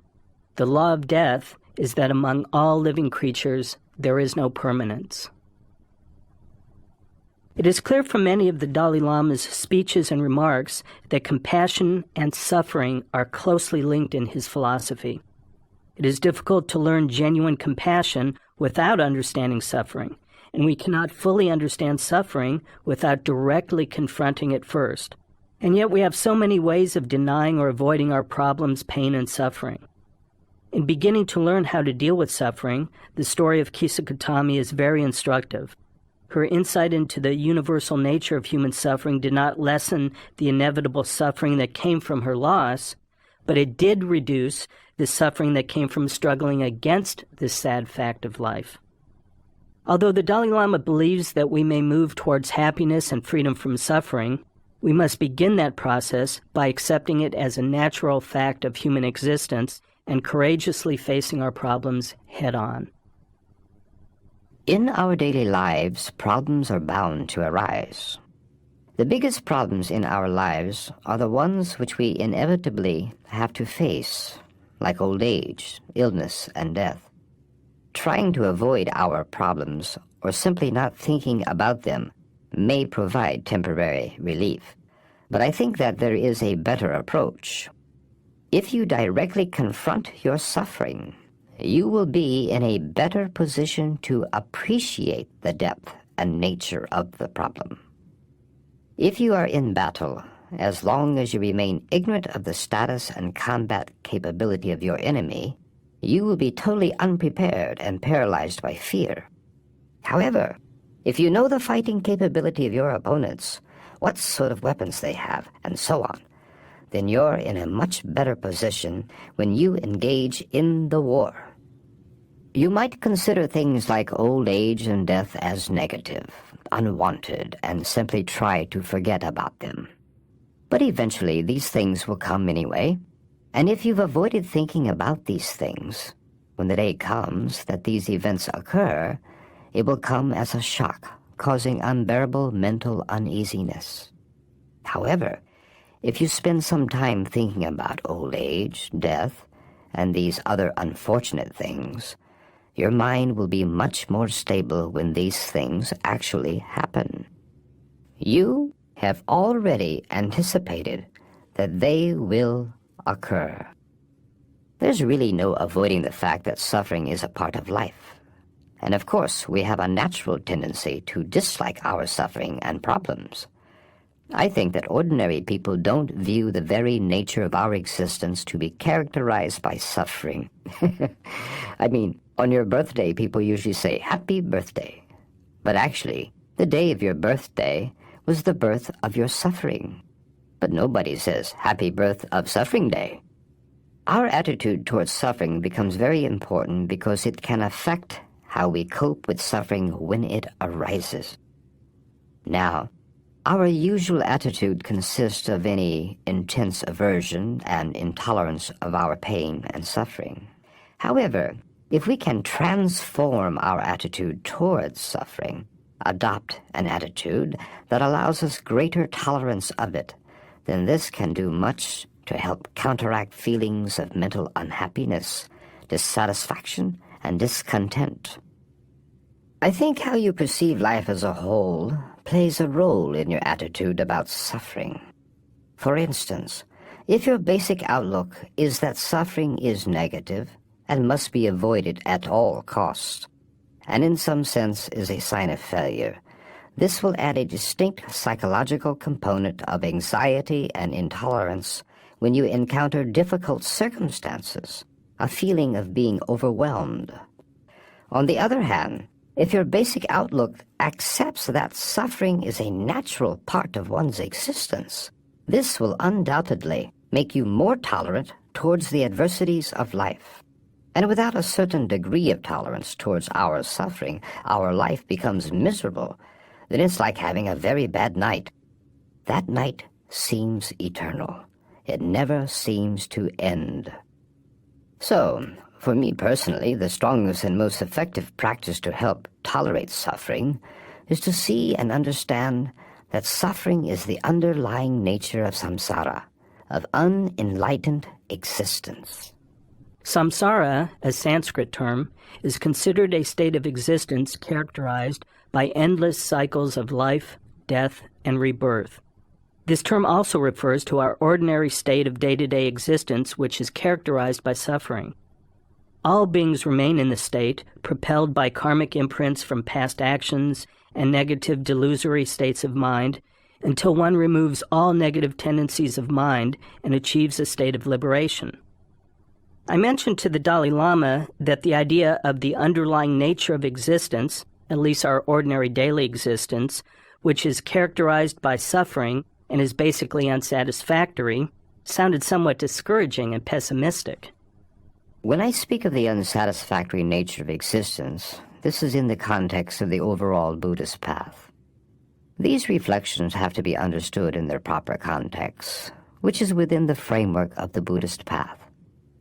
Unless this view of suffering is seen in its proper context, there is a danger of misunderstanding this type of approach as being rather pessimistic and negative.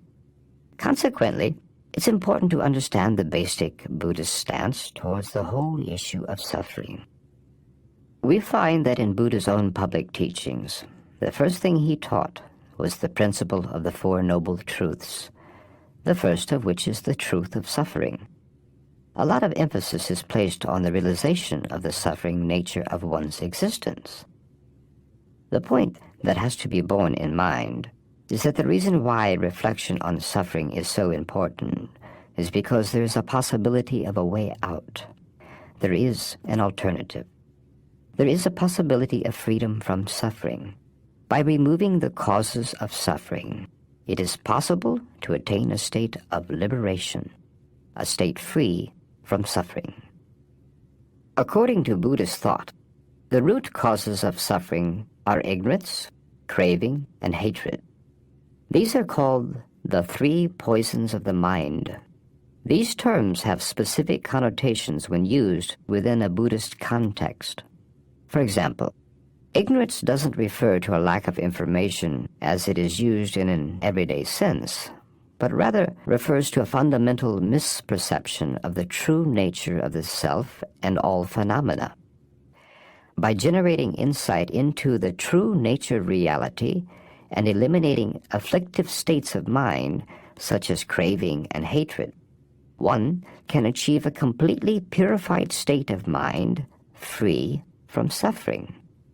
Within the Buddhist context, when we reflect on the fact that our ordinary day-to-day existence is characterized by suffering, this serves to encourage us to engage in the practices that will eliminate the root causes of our suffering. I began to sense how reflecting on our suffering nature could play a role in accepting life's inevitable sorrows, and even as a valuable method of putting our daily problems in proper perspective. But I was curious to hear how the Dalai Lama dealt with suffering on a more personal level, how he handled the loss of a loved one, for instance. The subject arose in one of his public talks when an audience member, clearly in pain, asked him how to handle a great personal loss such as that of a child. To some degree, that depends on one's personal belief.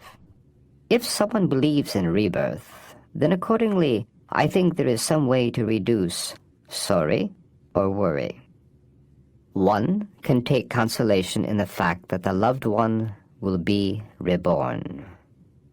For those people who do not believe in rebirth, then I think there are still some simple ways to help deal with the loss. First, you could reflect that if you worry too much, allowing yourself to be too overwhelmed by the sense of loss and sorrow, and if you carry on with that feeling of being overwhelmed, not only is it very destructive and harmful to yourself, ruining your health, but also it would not have any benefit to the person who has passed away. For example, in my own case, I have lost my most respected tutor, my mother, and also one of my brothers. When they passed away, of course, I felt very, very sad. Then I constantly kept thinking that it's no use to worry too much, and if I really loved those people, then I must fulfill their wishes with a calm mind. So I try my best to do that.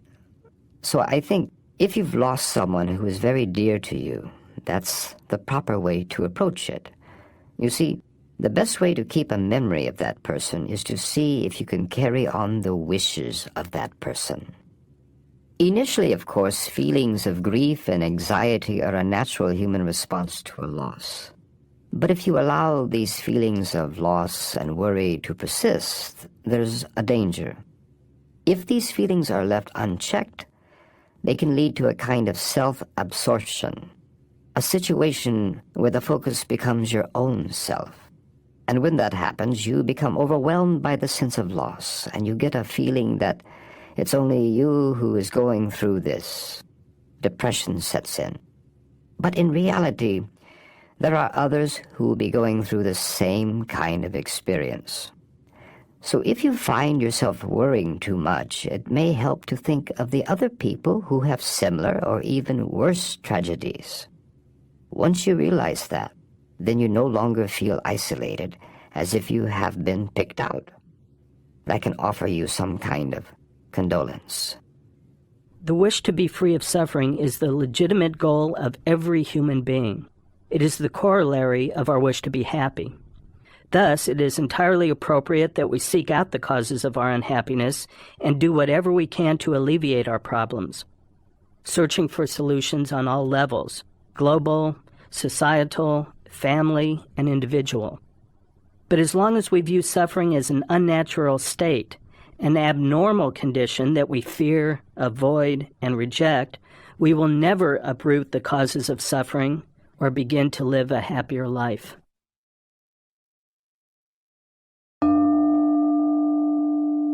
Chapter 9. Self-Created Suffering and Change. What type of future will come about to a large extent lies within your own hands in the present. It will be determined by the kind of initiatives that we take now. We have discussed the importance of accepting suffering as a natural fact of human existence and facing our problems directly and authentically. While some kinds of suffering are inevitable, others are self-created. With growing technology, the general level of physical comfort has improved for many in Western society. This has caused a critical shift in perception. As suffering becomes less visible, it is no longer seen as part of the fundamental nature of human beings, but rather as an anomaly, a sign that something has gone terribly wrong, a sign of the failure of some system, an infringement on our guaranteed right to happiness. This kind of thinking poses hidden dangers. If we think of suffering as something unnatural, something that we shouldn't be experiencing, then it's not much of a leap to begin to look for someone to blame for our suffering. If I'm unhappy, then I must be the victim of someone or something, an idea that is all too common in the West.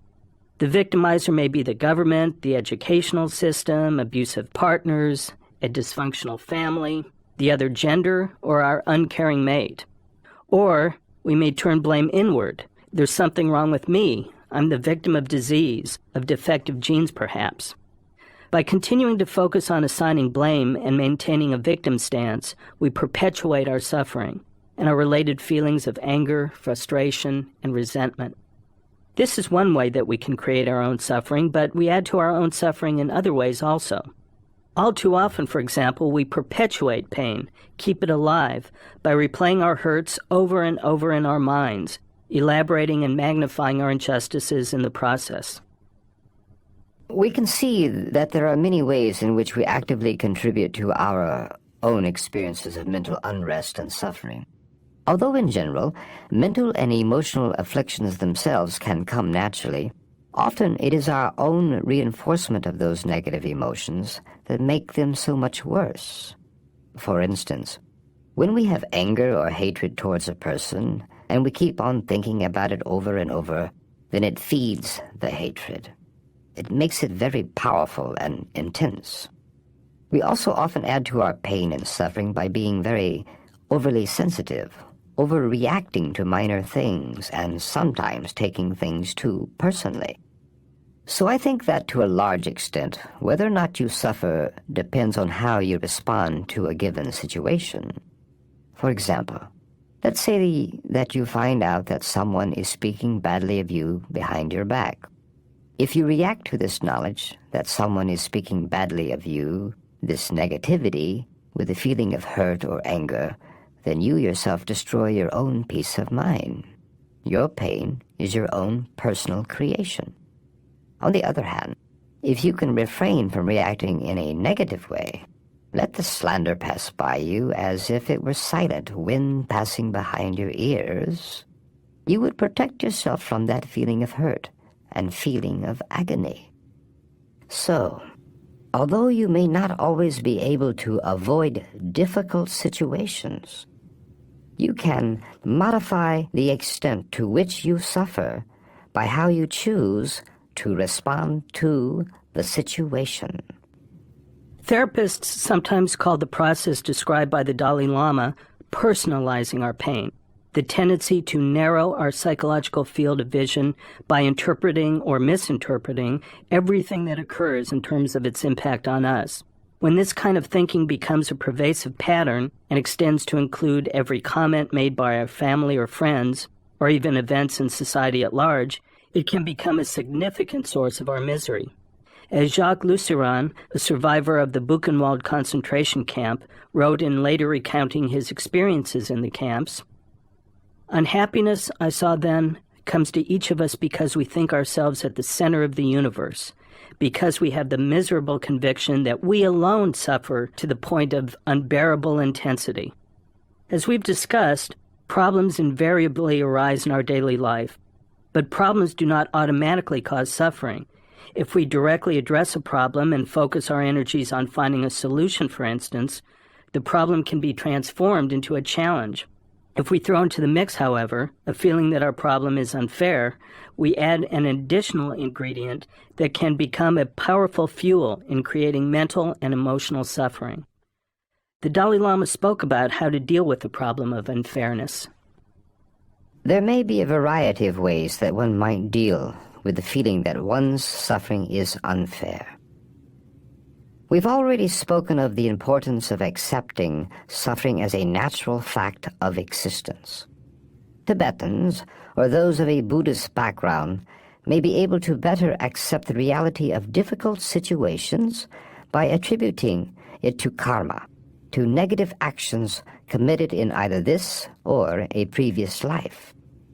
For those in the West who believe in the idea of a creator, of God, they may accept difficult situations easier by viewing them as part of God's creation or plan.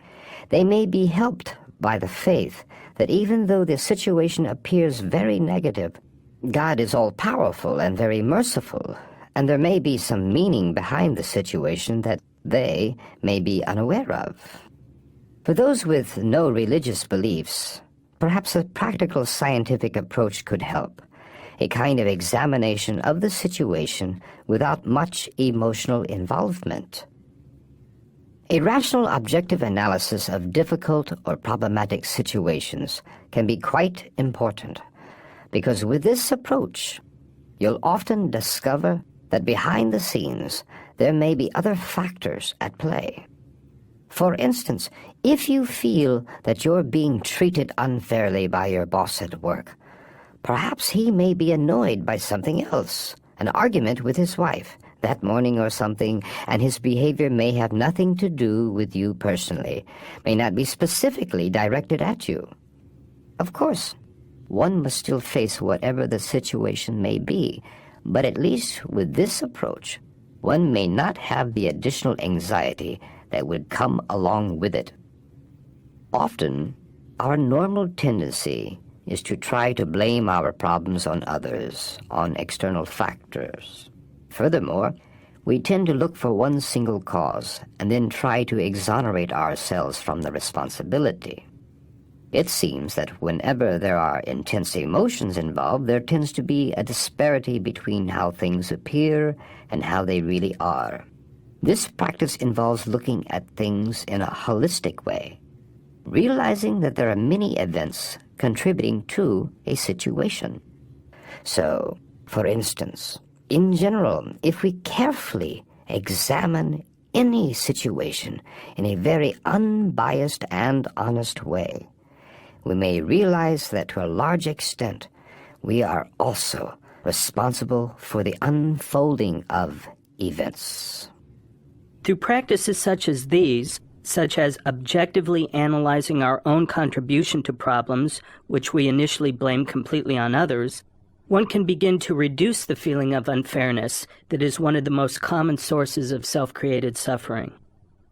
In investigating the ways in which we contribute to our own experience of suffering, we conclude with one of the primary causes, resistance to change. In discussing this important topic, the Dalai Lama described the ever-changing nature of life. It's extremely important to investigate the causes or origins of suffering, how it arises. One must begin that process by appreciating the impermanent, transient nature of our existence. All things, events, and phenomena are dynamic, changing every moment. Nothing remains static. Meditation on one's blood circulation could serve to reinforce this idea. The blood is constantly flowing, moving. It never stands still.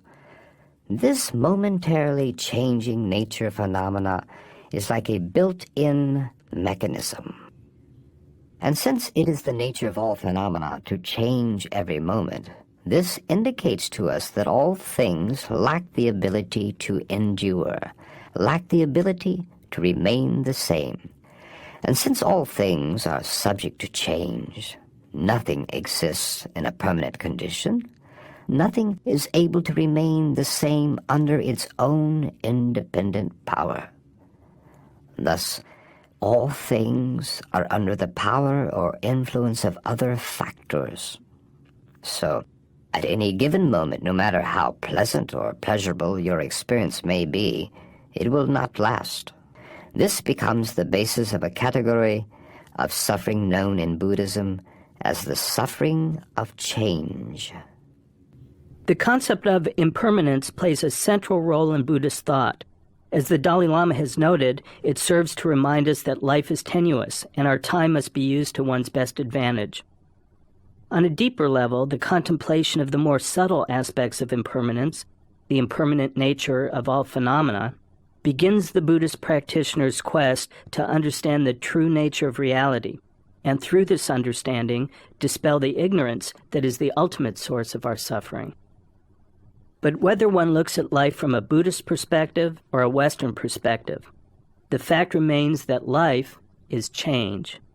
And to the degree that we refuse to accept this fact and resist the natural changes of life, trying desperately to hold on to the past, for example, we will continue to perpetuate our own suffering. Chapter 10. Shifting perspective. The ability to look at events from different perspectives can be very helpful. In practicing this, one can use certain experiences, certain tragedies, to develop a calmness of mind. The ability to shift perspective can be one of the most powerful and effective tools we have to help us cope with life's daily problems, both large and small. One must realize that every phenomena, every event, has different aspects. Everything is of a relative nature. For example, in my own case, I lost my country. It is very tragic, and there are even worse things. There's a lot of destruction happening in our country. That's a very negative thing. But if I look at the same event from another angle, I realize that as a refugee, I have another perspective. As a refugee, there is no need for formalities, ceremony, protocol. If everything were status quo, if things were okay, then on a lot of occasions, you merely go through the motions, you pretend. But when you are passing through desperate situations, there's no time to pretend.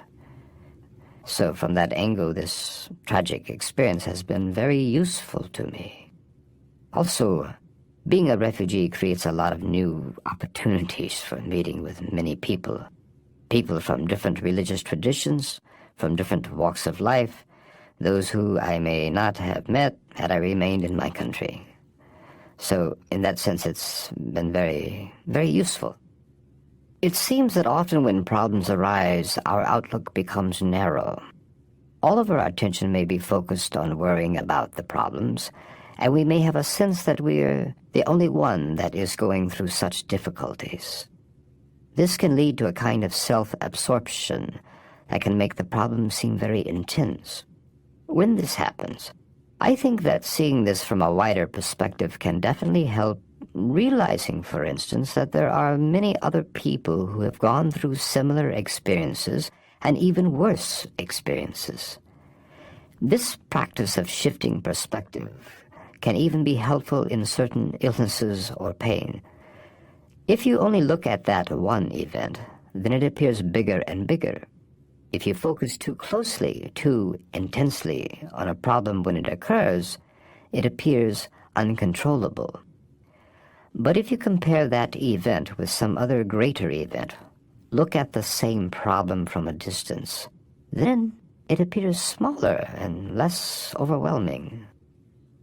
The ability to shift perspective, the capacity to view one's problems from different angles, is nurtured by a certain supple quality of mind.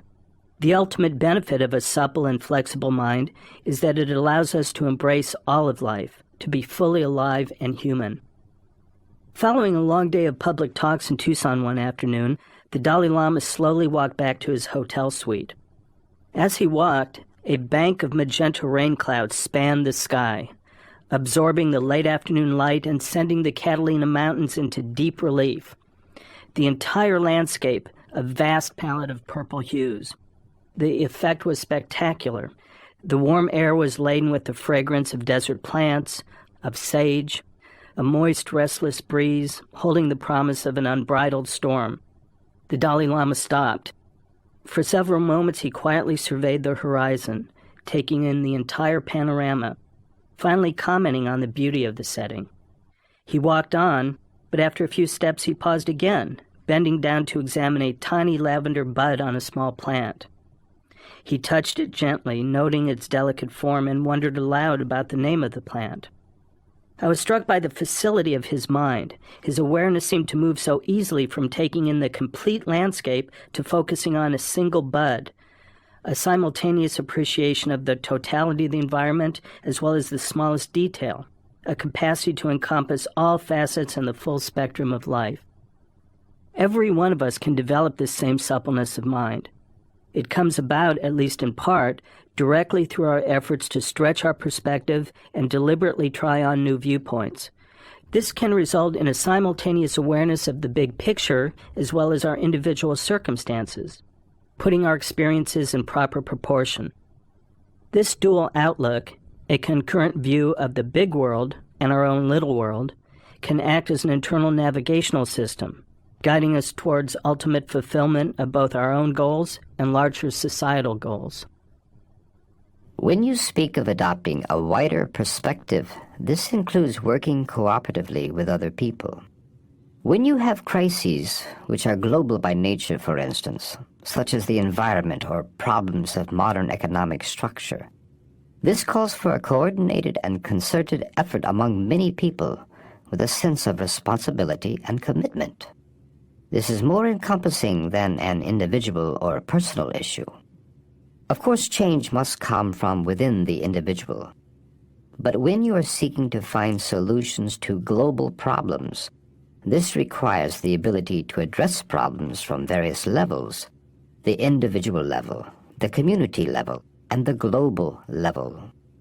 Now, for instance, minimizing hatred is like internal disarmament. But internal disarmament must go with external disarmament. The whole world should be demilitarized. That is our ultimate goal. Of course, we cannot achieve this overnight. I think the realistic way is step by step. So on one level, we should be working towards developing inner peace. But at the same time, it's very important to work towards external disarmament and peace as well, making a small contribution in whatever way we can. That's our responsibility. We've seen how there is a reciprocal relationship between a supple mind and the ability to shift perspective. A supple, flexible mind helps us address our problems from a variety of perspectives, and conversely, deliberately trying to objectively examine our problems from a variety of perspectives can be seen as a kind of flexibility training for the mind. In today's world, the attempt to develop a flexible mode of thinking isn't simply a self-indulgent exercise for idle intellectuals. It can be a matter of survival. Even on an evolutionary scale, the species that were most adaptable were the ones that survived and thrived. Life today is characterized by sudden, unexpected, and sometimes violent change. A supple mind can help us reconcile the external changes going on all around us. It can also help us integrate all of our internal conflicts, inconsistencies, and ambivalence. Without a pliant mind, our outlook becomes brittle and our relationship to the world is characterized by fear. But by adopting a flexible approach to life, we can maintain our composure even under the most restless and turbulent conditions, and nurture the resiliency of the human spirit. Chapter 11. Finding Meaning in Pain and Suffering. By realizing the nature of suffering, you will develop a greater resolve to put an end to the causes of suffering. If shifting perspective is one way to make life's trials and problems more bearable, another is to be able to find meaning in pain and suffering. As Viktor Frankl, a Jewish psychiatrist imprisoned by the Nazis in World War II, once said, "Man is ready and willing to shoulder any suffering, as soon and as long as he can see meaning in it." In discussing how personal suffering can take on meaning, the Dalai Lama illustrates how suffering can be put to practical use within the context of the Buddhist tradition. In Buddhist practice, one can use one's personal suffering in a formal way to enhance compassion by using it as an opportunity for the practice of Tongling, or giving and receiving, a Mahayana visualization practice in which one mentally visualizes taking on another's pain and suffering, and in turn giving them all of your resources, good health, fortune, and so on. So, in doing this practice, when you undergo illness, pain, or suffering, you can use that as an opportunity by thinking, "May my suffering be a substitute for all the suffering of other sentient beings. By experiencing this, may I be able to save all other sentient beings who may have to undergo similar suffering." In describing this practice, if, for instance, you become ill and practice this technique thinking, "May my illness act as a substitute for others who are suffering from similar illness, and you visualize taking on their suffering and giving them your good health, I am not suggesting that you ignore your own health. However, once you do become ill, practices such as Tongling can make a significant difference in how you respond to the situation. Practicing Tongling meditation may not necessarily succeed in alleviating the real physical pain or lead to a cure in physical terms, but it can definitely protect you from unnecessary additional psychological pain, suffering, and anguish. One can think, may I, by experiencing this pain and suffering, be able to help other people and save others who may have to go through the same experience. Then your suffering takes on a new meaning, as it is used as the basis for a religious or spiritual practice. And on top of that, in the cases of some individuals practicing this technique, that instead of being sorry and saddened by the experience, the person can see it as a kind of privilege. The person can perceive it as a kind of opportunity and, in fact, be joyful because this particular experience made him or her richer. Paradoxically, the ability to embrace and understand suffering, to find meaning in it or some practical value in it, becomes part of our pursuit of happiness. The Dalai Lama explains how, from a Buddhist perspective, for instance, our suffering acts as a kind of catalyst. Within the framework of the Buddhist path, reflecting on suffering has tremendous importance. Because by realizing the nature of suffering, you will develop greater resolve to put an end to the causes of suffering and the unwholesome deeds which lead to suffering. And it will increase your enthusiasm for engaging in the wholesome actions and deeds which lead to happiness and joy. By reflecting on suffering during the quieter moments in our lives, when things are relatively stable and going well, we may discover a deeper value, meaning, or purpose in our suffering. Sometimes, however, we may be confronted with kinds of suffering that seem to have no purpose, with no redeeming qualities whatsoever. Physical pain and suffering often seems to belong to that category. But upon closer examination, even physical pain clearly has a purpose. In his book, Pain, the Gift Nobody Wants, Dr. Paul Brand, a world-renowned hand surgeon and leprosy specialist, explored the purpose and value of physical pain. Leprosy is a disease that causes loss of pain sensation in the limbs, and without the protection of pain, the leprosy patients lack the system to warn them of tissue damage. It is this that causes the horrible disfigurements. After describing his lifelong work with patients who suffer from lack of pain sensation and seeing the devastating effects, Dr. Brand gradually came to view pain not as the universal enemy, but as a remarkable, elegant, and sophisticated biological system that warns us of damage to our body and thus protects us. He feels that we may not be grateful for the experience of pain, but we can be grateful for the system of pain perception.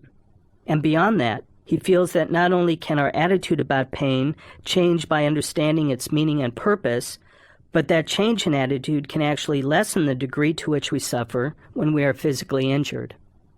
Like many other researchers, he sees a difference between physical pain, which is a physiological process, and suffering, which is our mental and emotional response to the pain. We convert pain into suffering in the mind. To lessen the suffering of pain, we need to make a crucial distinction between the pain of the pain and the pain we create by our thoughts about the pain. It is well recognized that fear, anger, guilt, loneliness, and helplessness are all mental and emotional responses that can intensify pain. So, in dealing with pain, we can, of course, work at the lower levels of pain perception using the tools of modern medicine such as medication, but we can also work at the higher levels by modifying our outlook and attitude. In seeking to discover an underlying purpose to our physical pain, Dr. Paul Brand makes one additional fascinating and critical observation. He describes many reports of leprosy patients claiming, "Now, of course, I can see my hands and my feet, but somehow they don't feel like part of me. It feels as if they are just tools." Thus, pain not only warns us and protects us, it unifies us. Without pain sensation in our hands and feet, those parts no longer seem to belong to our body. and that is associated with a kind of indifference to injury to them. In the same way that physical pain unifies our sense of having a body, the Dalai Lama reminds us that the general experience of suffering acts as a unifying force that connects us with others. Perhaps that is the ultimate meaning behind our suffering. It is the most basic element we share with others, the factor that unifies us with all living creatures. Third meditation, the practice of Tonglen. At the end of one of his sessions in Arizona, the Dalai Lama instructed the audience in the visualization practice of Tonglen. As we have heard, it is both an exercise for strengthening compassion and a powerful tool for helping transmute one's personal suffering. This afternoon, let us meditate on the practice of Tonglen, giving and receiving. This practice is meant to help train the mind to strengthen the force of compassion. This is achieved because Tonglen meditation helps to counteract our selfishness. It increases the power and strength of our mind by enhancing our courage to open ourselves to others' suffering.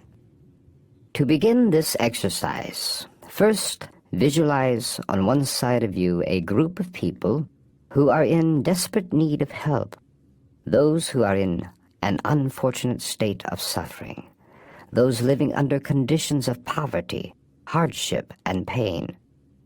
Visualize this group of people on one side of you clearly in your mind.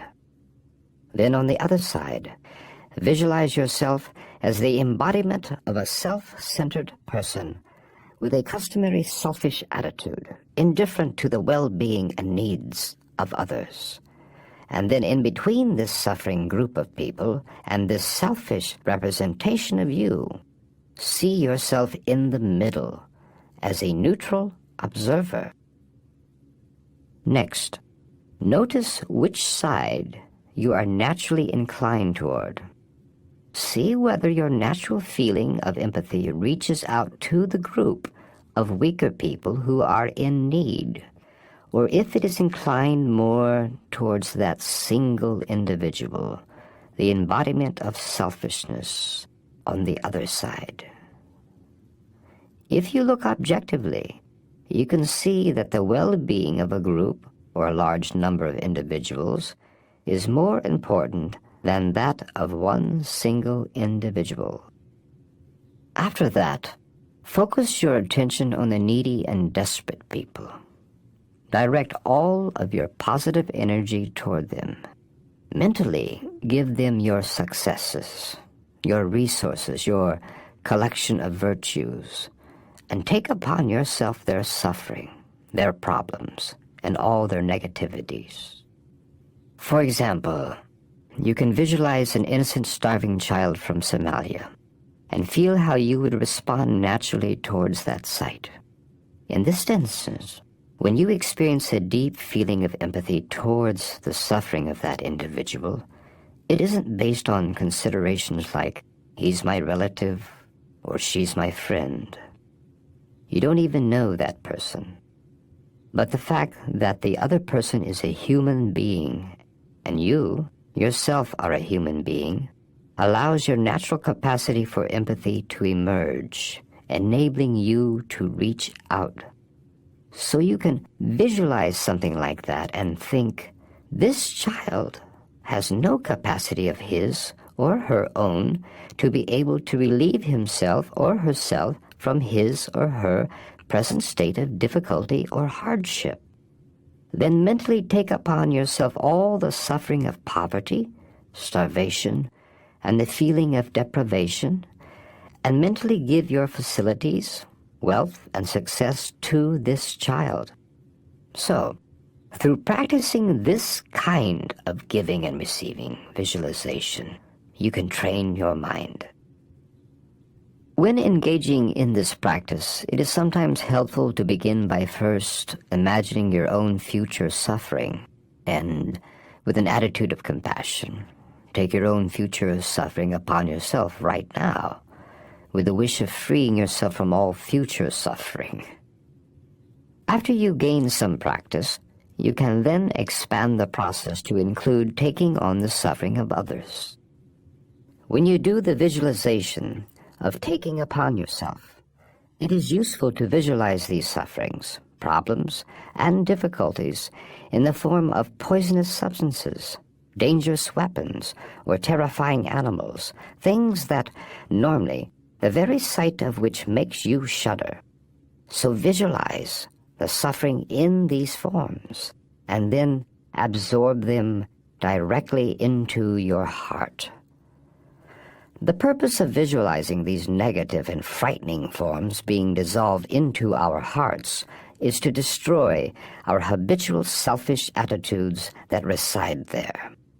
However, for those individuals who may have problems with self-image, self-hatred, or low self-esteem, then it is important to judge for themselves whether this particular practice is appropriate or not. This Tonglen practice can become quite powerful if you combine the giving and receiving with the breath. That is, imagine receiving when inhaling and giving when exhaling. When you do this visualization effectively, it will make you feel some slight discomfort. That is an indication that it is hitting its target, the self-centered, egocentric attitude that we normally have.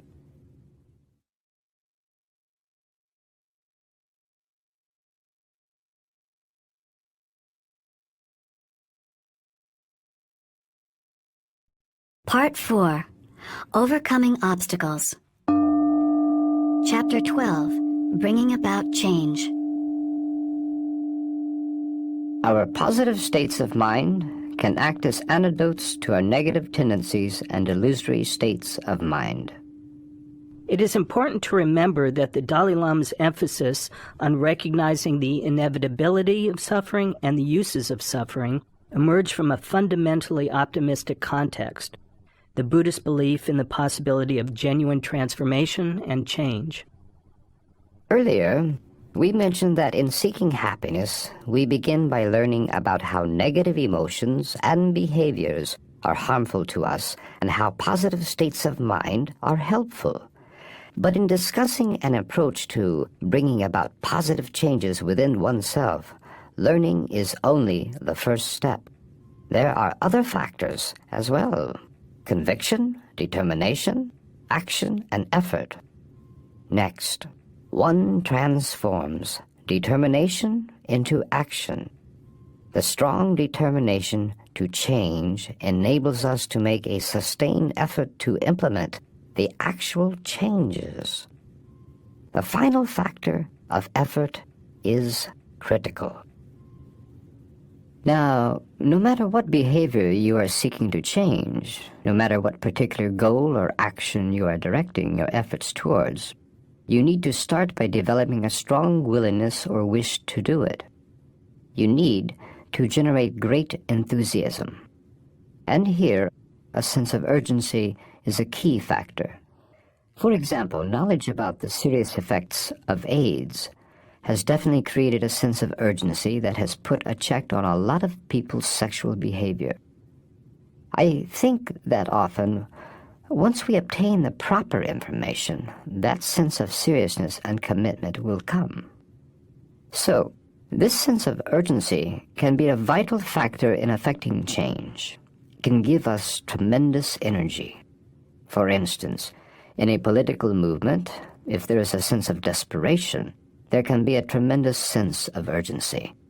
So much so that people may even forget they are hungry, and there is no feeling of tiredness or exhaustion in pursuit of their objectives. I asked the Dalai Lama if there was a particular Buddhist approach to help develop that sense of urgency.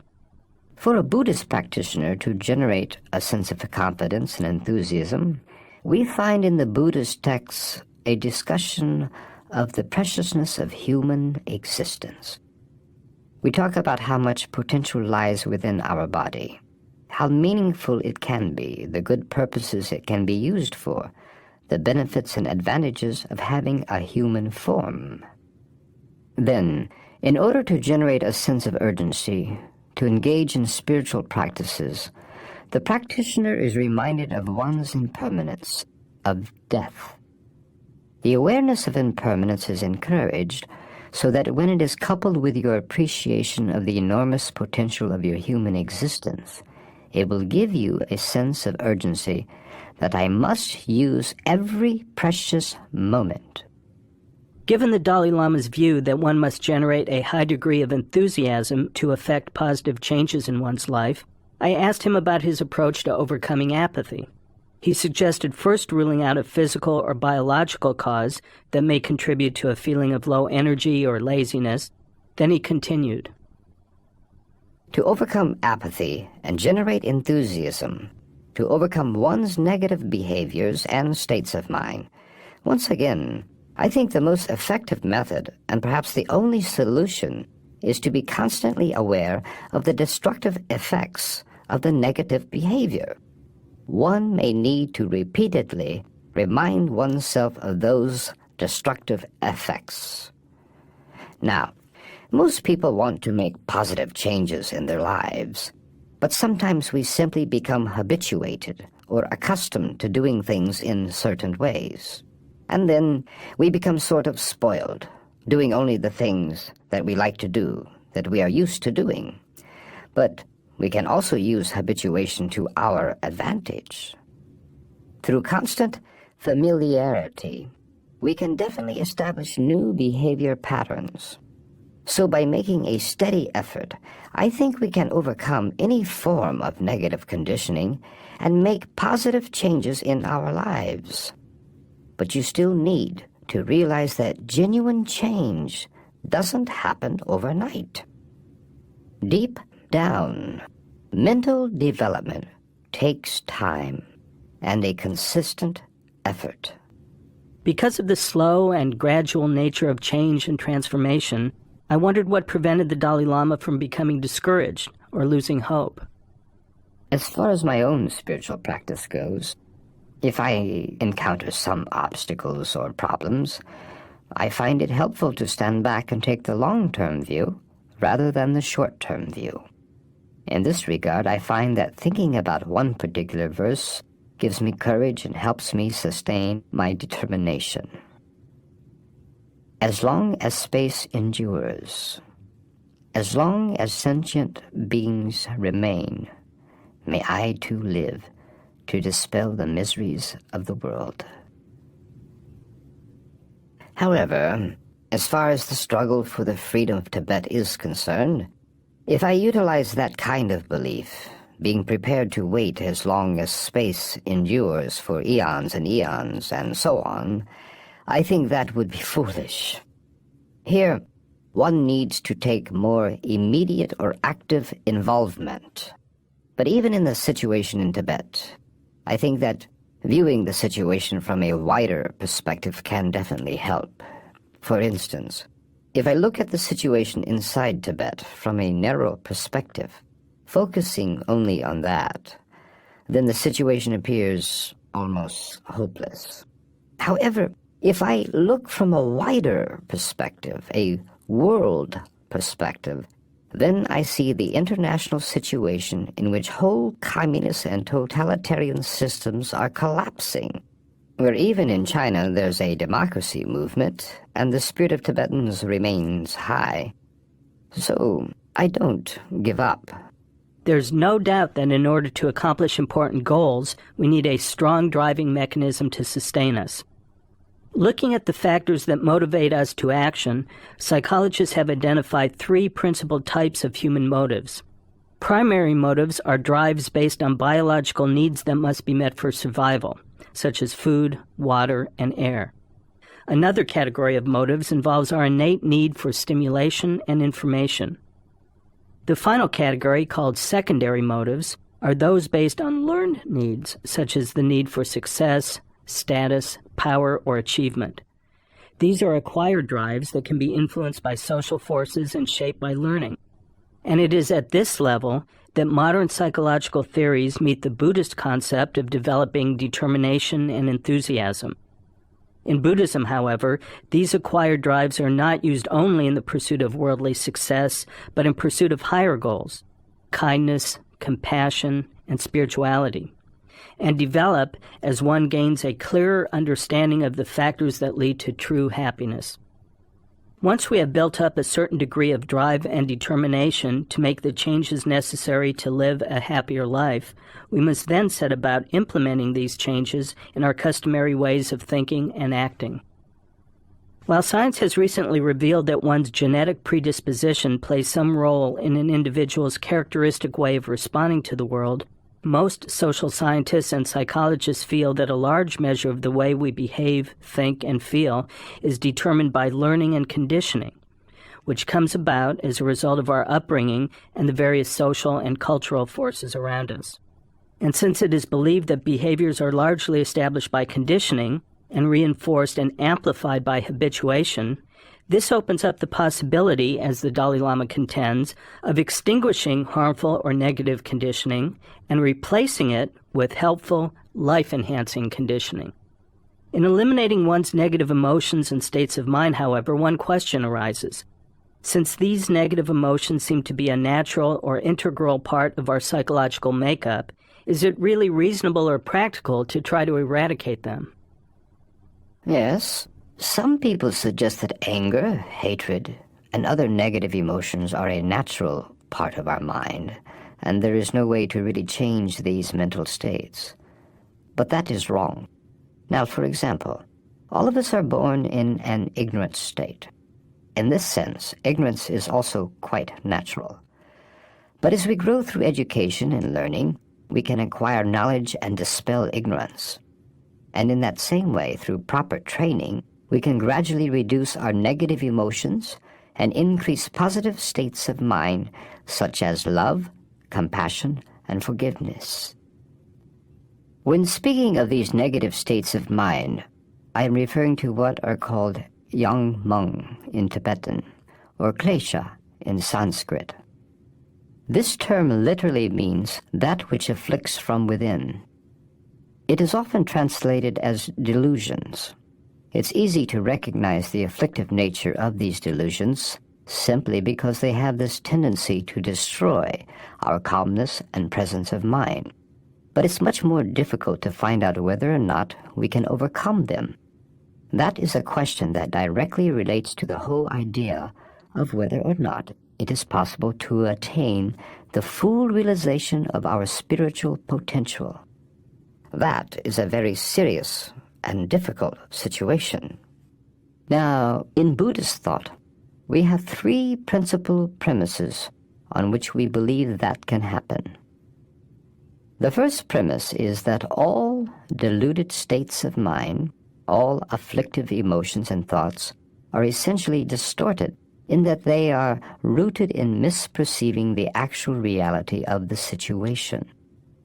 No matter how powerful, deep down these negative emotions have no valid foundation. They are based on ignorance. On the other hand, positive emotions or states of mind such as love, compassion, insight have a solid basis. When the mind is experiencing these positive states, there is no distortion. In addition, these positive factors are grounded in reality. They can be verified by our own experience. There is a kind of grounding and rootedness in reason and understanding, and this is not the case with afflictive emotions like anger and hatred.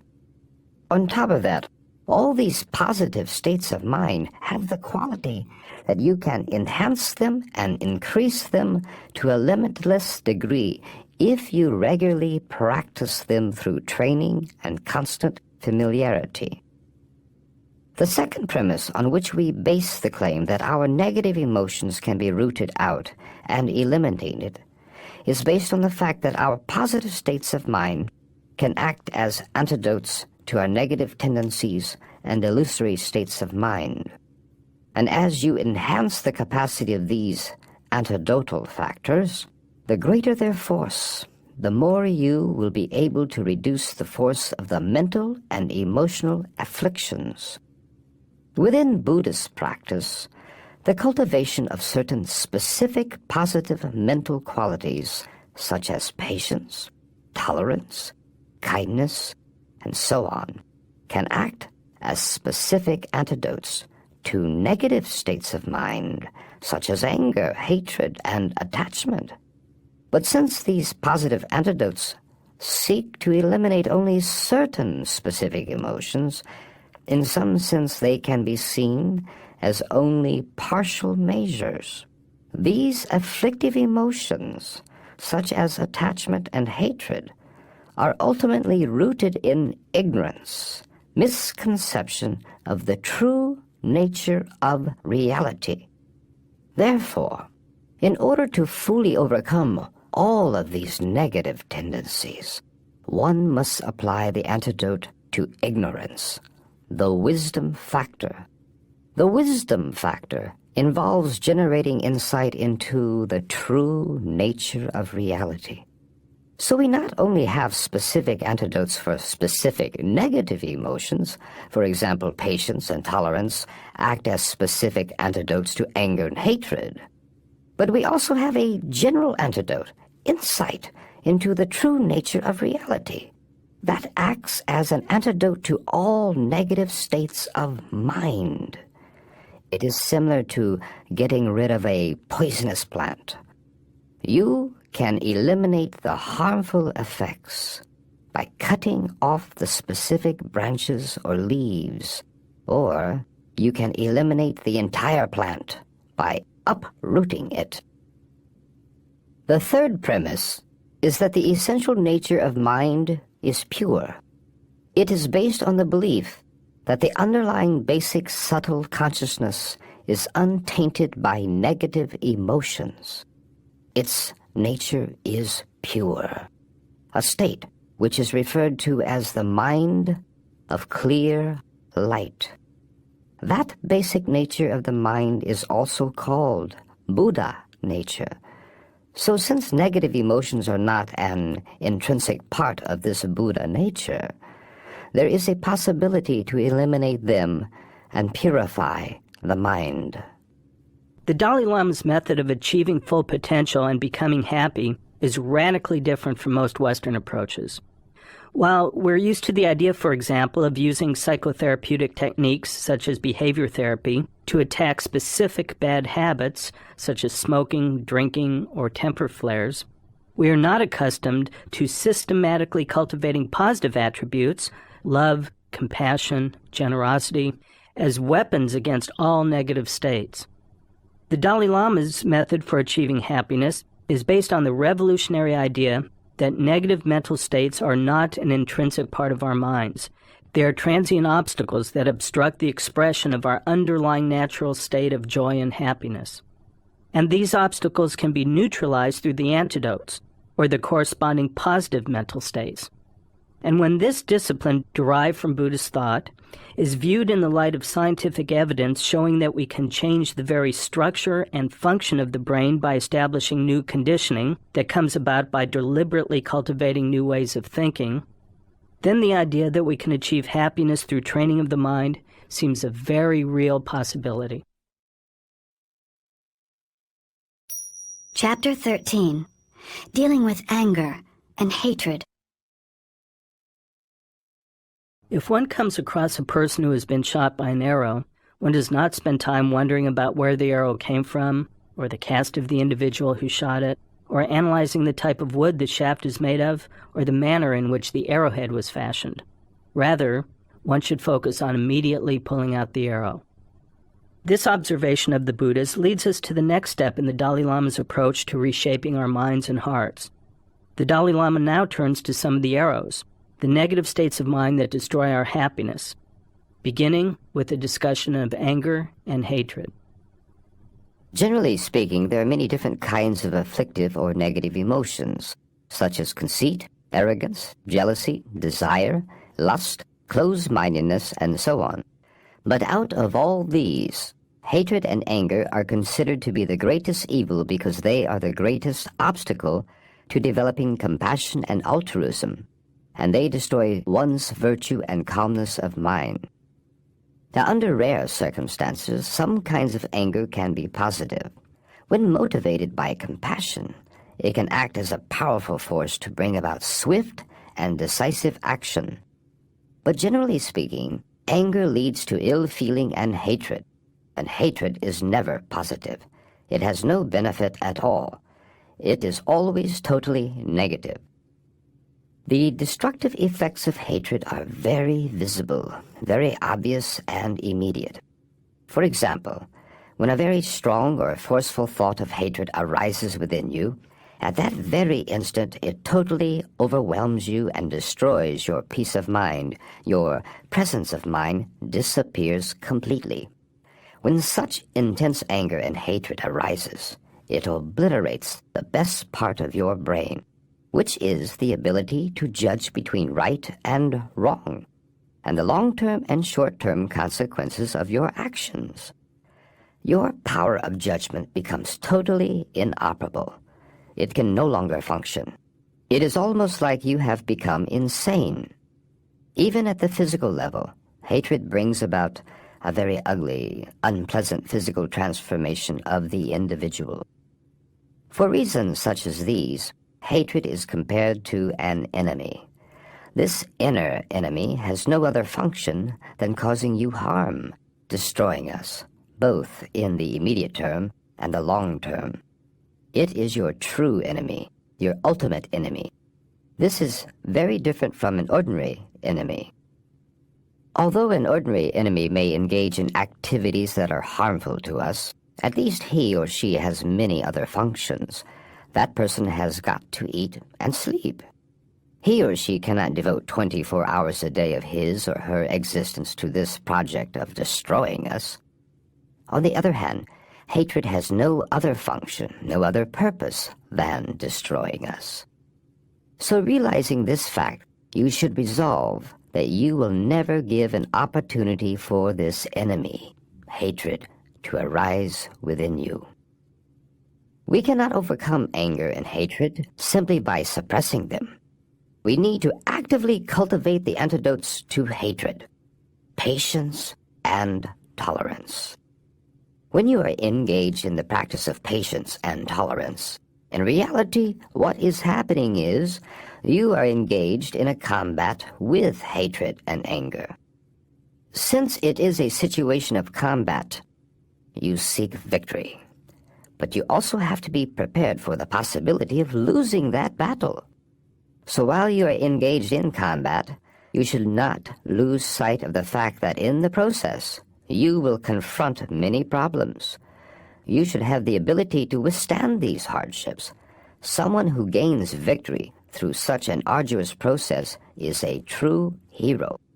In some cases, people harbor strong feelings of anger and hurt based on something done to them in the past. And that feeling is kept bottled up. Under such circumstances, there is a Tibetan expression which says that if there is any sickness in the conch shell, if anything is blocking the shell, you can clear it out by blowing it out. Similarly, it is possible to imagine a situation in which, due to the bottling up of certain emotions, it may be better to just let it out and express it. However, I believe that generally speaking, anger and hatred are the type of emotions which, if you leave them unchecked or unattended, they tend to aggravate and keep on increasing. So, if you work toward building inner contentment and cultivating kindness and compassion, this brings about a certain calmness of mind that can help prevent anger from arising in the first place. And then when a situation does arise which makes you angry, you should directly confront your anger and analyze it. Investigate what factors have given rise to that particular instance of anger or hatred.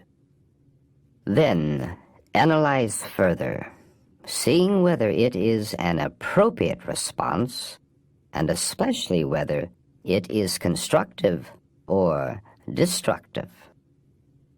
And you make an effort to exert a certain inner discipline and restraint actively combating it by applying the antidotes, counteracting these negative emotions with thoughts of patience and tolerance. It's clear that in seeking to eliminate anger and hatred, the intentional cultivation of patience and tolerance is indispensable. In our everyday life experiences, tolerance and patience have great benefits. For instance, developing them will allow us to be able to sustain and maintain our presence of mind.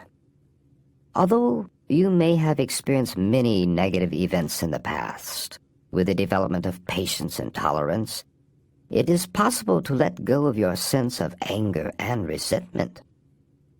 If you analyze the situation, you will realize that the past is past, so there is no use continuing to feel anger and hatred which does not change the situation, but just causes a disturbance within your mind and causes you continued unhappiness.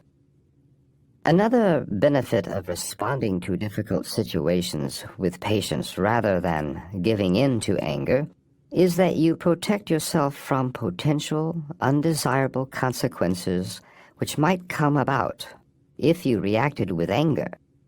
Because if you respond to situations with anger and hatred, not only does it not protect you from the injury or harm that has already been done to you, but on top of that, you create an additional cause for your own suffering in the future.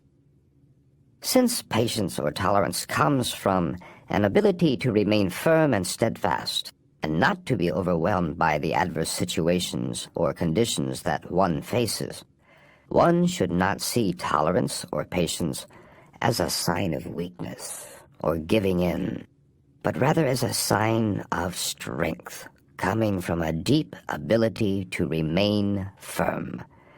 Responding to a trying situation with patience and tolerance, rather than reacting with anger and hatred, involves active restraint, which comes from a strong, self-disciplined mind. I think there is a very close connection between humility and patience. Humility involves having the capacity to take a more confrontational stance, having the capacity to retaliate if you wish, yet deliberately deciding not to do so. That is what I would call genuine humility. Now, when we talk about how one should develop tolerance towards those who harm us, one should not misunderstand this to mean that we should just meekly accept whatever is done against us. Sometimes you might encounter situations that require strong countermeasures. I believe, however, that one can take a strong stand and even take strong countermeasure out of a feeling of compassion or a sense of concern for the other, rather than out of anger. One of the reasons why there is a need to adopt a very strong countermeasure against someone is that if you let the harm or the crime that is being perpetuated against you pass, then there is a danger of that person habituating it in a very negative way, which, in reality, will cause that individual's own downfall and is very destructive in the long run for the individual himself or herself. So you can take countermeasures out of a feeling of compassion and concern for that individual.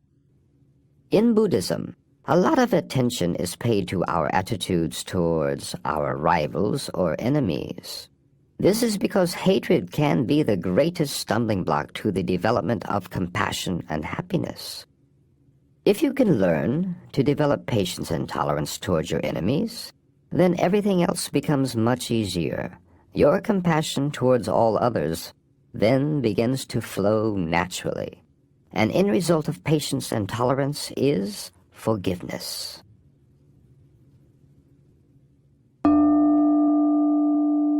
Fourth and fifth meditations on anger. Begin to work with the Dalai Lama's ideas on using patience and tolerance to neutralize anger and hatred through these two simple yet effective meditations. Fourth meditation. Let us imagine a scenario where someone that you know very well, someone who is close or dear to you, is in a situation where the person loses his or her temper. You can imagine this occurring either in a very acrimonious relationship or in a situation where something personally upsetting is happening. The other person is so angry that he or she has lost all of his or her mental composure, creating very negative vibrations, even going to the extent of beating himself or herself up or breaking things. Then reflect upon the immediate effects of this person's rage. You'll see a physical transformation happening to him or her. This person whom you feel close to, whom you like, the very sight of whom gave you pleasure in the past, now turns into this ugly person, even physically speaking. The reason why I think we should visualize this happening to someone else is because it is easier to see the faults of others than to see one's own faults. So using your imagination, do this meditation and visualization for a few minutes. At the end of that visualization, analyze the situation and relate the circumstance to your own experience. See that you yourself have been in this state many times. Resolve that I shall never let myself fall under the sway of such intense anger and hatred, because if I do that, I will also be in the same position. I will also suffer all these consequences, lose my peace of mind, lose my composure, assume this ugly physical appearance, and so on. So once you make that decision, then for the last few minutes of the meditation, focus your mind on that conclusion without further analysis. Simply let your mind remain on your resolution not to fall under the influence of anger and hatred. Fifth meditation. Begin by visualizing someone whom you dislike, someone who annoys you, causes a lot of problems for you, or gets on your nerves. Then, imagine a scenario where the person irritates you, or does something that offends you or annoys you. And in your imagination, when you visualize this, let your natural response follow. Just let it flow naturally. See how you feel. See whether that causes the rate of your heartbeat to go up, and so on. Examine whether you are comfortable or uncomfortable. See if you immediately become more peaceful or if you develop an uncomfortable mental feeling. Judge for yourself. Investigate. So, for a few minutes, 3 or 4 minutes perhaps, judge and experiment. And then at the end of your investigation, if you discover that, yes, it is of no use to allow that irritation to develop, immediately I lose my peace of mind, then say to yourself, in the future, I will never do that. Develop that determination. Finally, for the last few minutes of the exercise, place your mind single-pointedly upon that conclusion or determination. So that's the meditation. Chapter 14. Self-Hatred and Human Potential. Of course we love ourselves. How can a person hate himself or herself? Buddhist philosophy has a well-entrenched methodology for dealing with hatred and anger that is directed outward. But the idea of self-hatred, of hatred turned inward, was astonishing to the Dalai Lama when he first heard of it. In fact, he only learned of the existence of self-hatred and its prevalence in Western culture during a conference with a group of Western scientists and psychologists held at his home in Dharamsala in 1991. As he became more familiar with the concept, he began to see ways in which the Buddhist doctrine could help one counteract this punishing impulse. When these people began speaking about self-hatred, at first I wasn't certain if I was understanding the concept correctly. Although I thought that I had some understanding of how the mind works, this idea of hating oneself was completely new to me. The reason why I found it quite so unbelievable is that, as practicing Buddhists, we are working very hard in trying to overcome our self-centered attitude, our selfish thoughts and motives. From this viewpoint, I think we love and cherish ourselves too much. So to think of this possibility of someone hating themselves was quite unbelievable. From the Buddhist point of view, being in a depressed state, in a state of discouragement, is seen as a kind of an extreme, which can clearly be an obstacle to taking the steps necessary to accomplish one's goals. A state of self-hatred is even far more extreme than simply being discouraged, and this can be very, very dangerous. For those engaged in Buddhist practice, the antidote to self-hatred would be to reflect upon the fact that all beings, including oneself, have Buddha nature, the seed or potential for perfection, full enlightenment, no matter how weak or poor or deprived one's present situation may be. So those who suffer from self-hatred or self-loathing should avoid contemplating the suffering nature of existence or the underlying unsatisfactory nature of existence, and instead they should concentrate more on the positive aspects of their existence, such as appreciating the tremendous potential that lies within oneself as a human being. And by reflecting on these opportunities and potentials, they will be able to increase their sense of worth and confidence in themselves. We are gifted human beings with this wonderful human intelligence. On top of that, all human beings have the capacity to be very determined and to direct that strong sense of determination in whatever direction they would like to use it. There is no doubt of this. So, if one maintains an awareness of these potentials and reminds oneself of them repeatedly until it becomes part of one's customary way of perceiving human beings, including oneself, then this could serve to help reduce feelings of discouragement, helplessness, and self-contempt. I think there might be some sort of parallel to the way we treat physical illness. When doctors treat someone for a specific illness, not only do they give antibiotics for the specific condition, but they also make sure that the person's underlying physical condition is such that he or she can take antibiotics and tolerate it. So, in order to ensure that, the doctors make sure, for instance, that the person is generally well-nourished. And often they may also have to give vitamins or whatever to build the body. So long as the person has that underlying strength in his or her body, then there is the potential or capacity within the body to heal itself from the illness through medication. Similarly, so long as we know and maintain an awareness that we have this marvelous gift of human intelligence and a capacity to develop determination and use it in positive ways, in some sense, we have this underlying mental health, an underlying strength that comes from realizing we have this great human potential.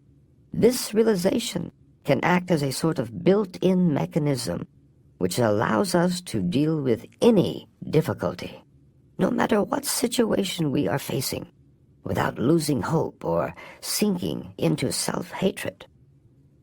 There is a popular notion in our culture, shared by many contemporary psychotherapists, that self-hatred is rampant within our society. And since we tend to view the world from the perspective of our own cultures, this has led to the assumption that it is a widespread human problem, possibly even an ingrained feature of the human psyche. But the very fact that the Dalai Lama was completely unaware of the very existence of self-hatred until fairly recently, and that it may be virtually unheard of in entire cultures, strongly reminds us that this troubling mental state, like all of the other negative states we have considered, is not an intrinsic part of the human mind. It is not something we are born with, irrevocably saddled with, nor is it an indelible characteristic of our nature. This realization alone can serve to weaken its power, give us hope, and increase our commitment to eliminate it. When first hearing of the concept of self-hatred, the Dalai Lama's initial reaction was, hate oneself? Of course we love ourselves. For those who suffer from low self-esteem or self-hatred, or know someone who does, this response may seem incredibly naive at first glance. But on closer investigation, there may be a penetrating truth in his response. Love is difficult to define, and there may be many different definitions. But one definition of love, and perhaps the most pure and exalted kind of love, is an utter, absolute, and unqualified wish for the happiness of another individual. A heartfelt wish for the other's happiness regardless of whether he does something to injure us, or even whether we like him. Now, deep in our hearts, there's no question that every one of us wants to be happy. So, if our definition of love is based on a genuine wish for someone's happiness, then each of us does in fact love himself or herself. Every one of us sincerely wishes for his or her own happiness. So perhaps the Dalai Lama was not far off the mark in his belief that all of us have this underlying self-love. And this idea suggests a powerful antidote to self-hatred. We can directly counteract thoughts of self-contempt by reminding ourselves that no matter how much we may dislike some of our characteristics, underneath it all, we wish ourselves to be happy. And that is a profound kind of love. Part 5. Closing Reflections. Chapter 15. The Spiritual Life and Spiritual Values. Religion should be a remedy to help reduce the conflict and suffering in the world, not another source of conflict. The art of happiness has many components. As we've seen, it begins with developing an understanding of the truest sources of happiness and basing our priorities in life on the cultivation of those sources. It involves an inner discipline, a gradual process of rooting out destructive mental states and replacing them with positive, constructive ones, such as kindness, tolerance, and forgiveness. In identifying the factors that lead to a full and satisfying life, we conclude with a discussion of the final component, spirituality. There is a natural tendency to associate spirituality with religion. The Dalai Lama's approach to achieving happiness has been shaped by his years of rigorous training as an ordained Buddhist monk. He's also widely regarded as a preeminent Buddhist scholar. For many, however, it is not his grasp of complex philosophical issues that offers the most appeal, but rather his personal warmth, humor, down-to-earth approach to life, and his ability to relate to people as simply one human being to another. Despite his position as one of the most prominent religious figures in the world, it is clear that he does not regard adherence to any one religion as the only form of spirituality. I believe that it is essential to appreciate our potential as human beings and to recognize the importance of inner transformation. This should be achieved through what could be called a process of mental development. Sometimes I call this having a spiritual dimension in one's life. There can be two levels of spirituality. One level of spirituality has to do with one's religious beliefs. In this world, there are so many different people, so many different dispositions. There are 5 billion human beings, and in a certain way, I think we need 5 billion different religions. I believe that each individual should embark upon a spiritual path that is best suited to his or her mental disposition, temperament, belief, family, and cultural background. Now, for example, as a Buddhist monk, I find Buddhism to be most suitable. So, for myself, I found that Buddhism is best. But that does not mean Buddhism is best for everyone. The purpose of religion is to benefit people. And I think that if we only had one religion, after a while it would cease to benefit many people. If you had a restaurant, for instance, and it only served one dish day after day for every meal, that restaurant wouldn't have many customers left after a while. People need and appreciate diversity in their food because there are so many different tastes. In the same way, religions are meant to nourish the human spirit, and I think we can learn to celebrate that diversity and develop a deep appreciation of the variety of religions. So, certain people may find Judaism, the Christian tradition, or the Islamic tradition to be the most effective for them. Therefore, we must respect and appreciate the value of all the different major world religious traditions. I think that one way of strengthening the mutual respect is through closer contact between those of different religious faiths, personal contact. I have made efforts over the past few years to meet and have dialogues with the Christian community and the Jewish community, and I think that some really positive results have come of this. Through this kind of closer contact, we can learn about the useful contributions that these religions have made to humanity and find useful aspects of other traditions that we can learn from. We may even discover methods and techniques that we can adopt in our own practice. All of these religions can make an effective contribution for the benefit of humanity. They are all designed to make the individual a happier person and the world a better place. However, in order for the religion to have an impact in making the world a better place, I think it's important for the individual practitioner to sincerely practice the teachings of that religion. You must integrate the religious teachings into your life, wherever you are, so you can use it as a source of inner strength. And you must gain a deeper understanding of the religion's ideas, not just on an intellectual level, but with a deep feeling, making it part of your inner experience. There are so many things that divide humanity, so many problems in the world. Religion should be a remedy to help reduce the conflict and suffering in the world, not another source of conflict. So it is essential that we develop closer bonds among the various religions. Through this, we can make a common effort for the benefit of humanity. During the Dalai Lama's week of public talks in Tucson, he spoke about his own practices of prayer and meditation, and ways to make the spiritual life part of one's inner experience. I think prayer is, for the most part, simple daily reminders of your deeply held principles and convictions. I myself repeat certain Buddhist verses every morning. The verses may look like prayers, but they are actually reminders of how to speak to others, how to deal with people, how to deal with problems in one's daily life, things like that. So for the most part, my practice involves reviewing the importance of compassion, forgiveness, all these things. And of course, it also includes certain Buddhist meditations about the nature of reality, and also certain visualization practices. So in my own daily practice, my own daily prayers, if I go leisurely, it takes about 4 hours. It's quite long. The thought of spending 4 hours a day engaged in spiritual practices raised a question about how to make time for spiritual exercises, and prompted one of the Dalai Lama's most enlightening observations about the limitless nature of a spiritual life.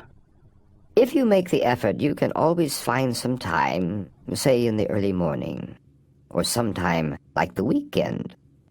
You can sacrifice some of your fun. So at least I think daily, say half an hour. Or if you make the effort, try hard enough, perhaps you may be able to find 30 minutes in the morning and 30 minutes in the evening. If you really think about it, maybe it is possible to figure out a way of getting some time. However, one should not confine one's understanding of spiritual practice only in terms of some physical activities or verbal activities, like doing recitations of prayers and chanting. If your understanding of spiritual practice is limited only to these activities, then of course you will need a specific time, a separate, allotted time to do your practice. Because you can't go around doing your daily chores like cooking and so on while reciting mantras. That could be quite annoying to people around you. However, if you understand spiritual practice in its true sense, then you can use all 24 hours of your day for your practice. True spirituality is a mental attitude that you can practice at any time. For example, if you find yourself in a situation where you might be tempted to insult someone, then you immediately take precautions, restrain yourself from doing that.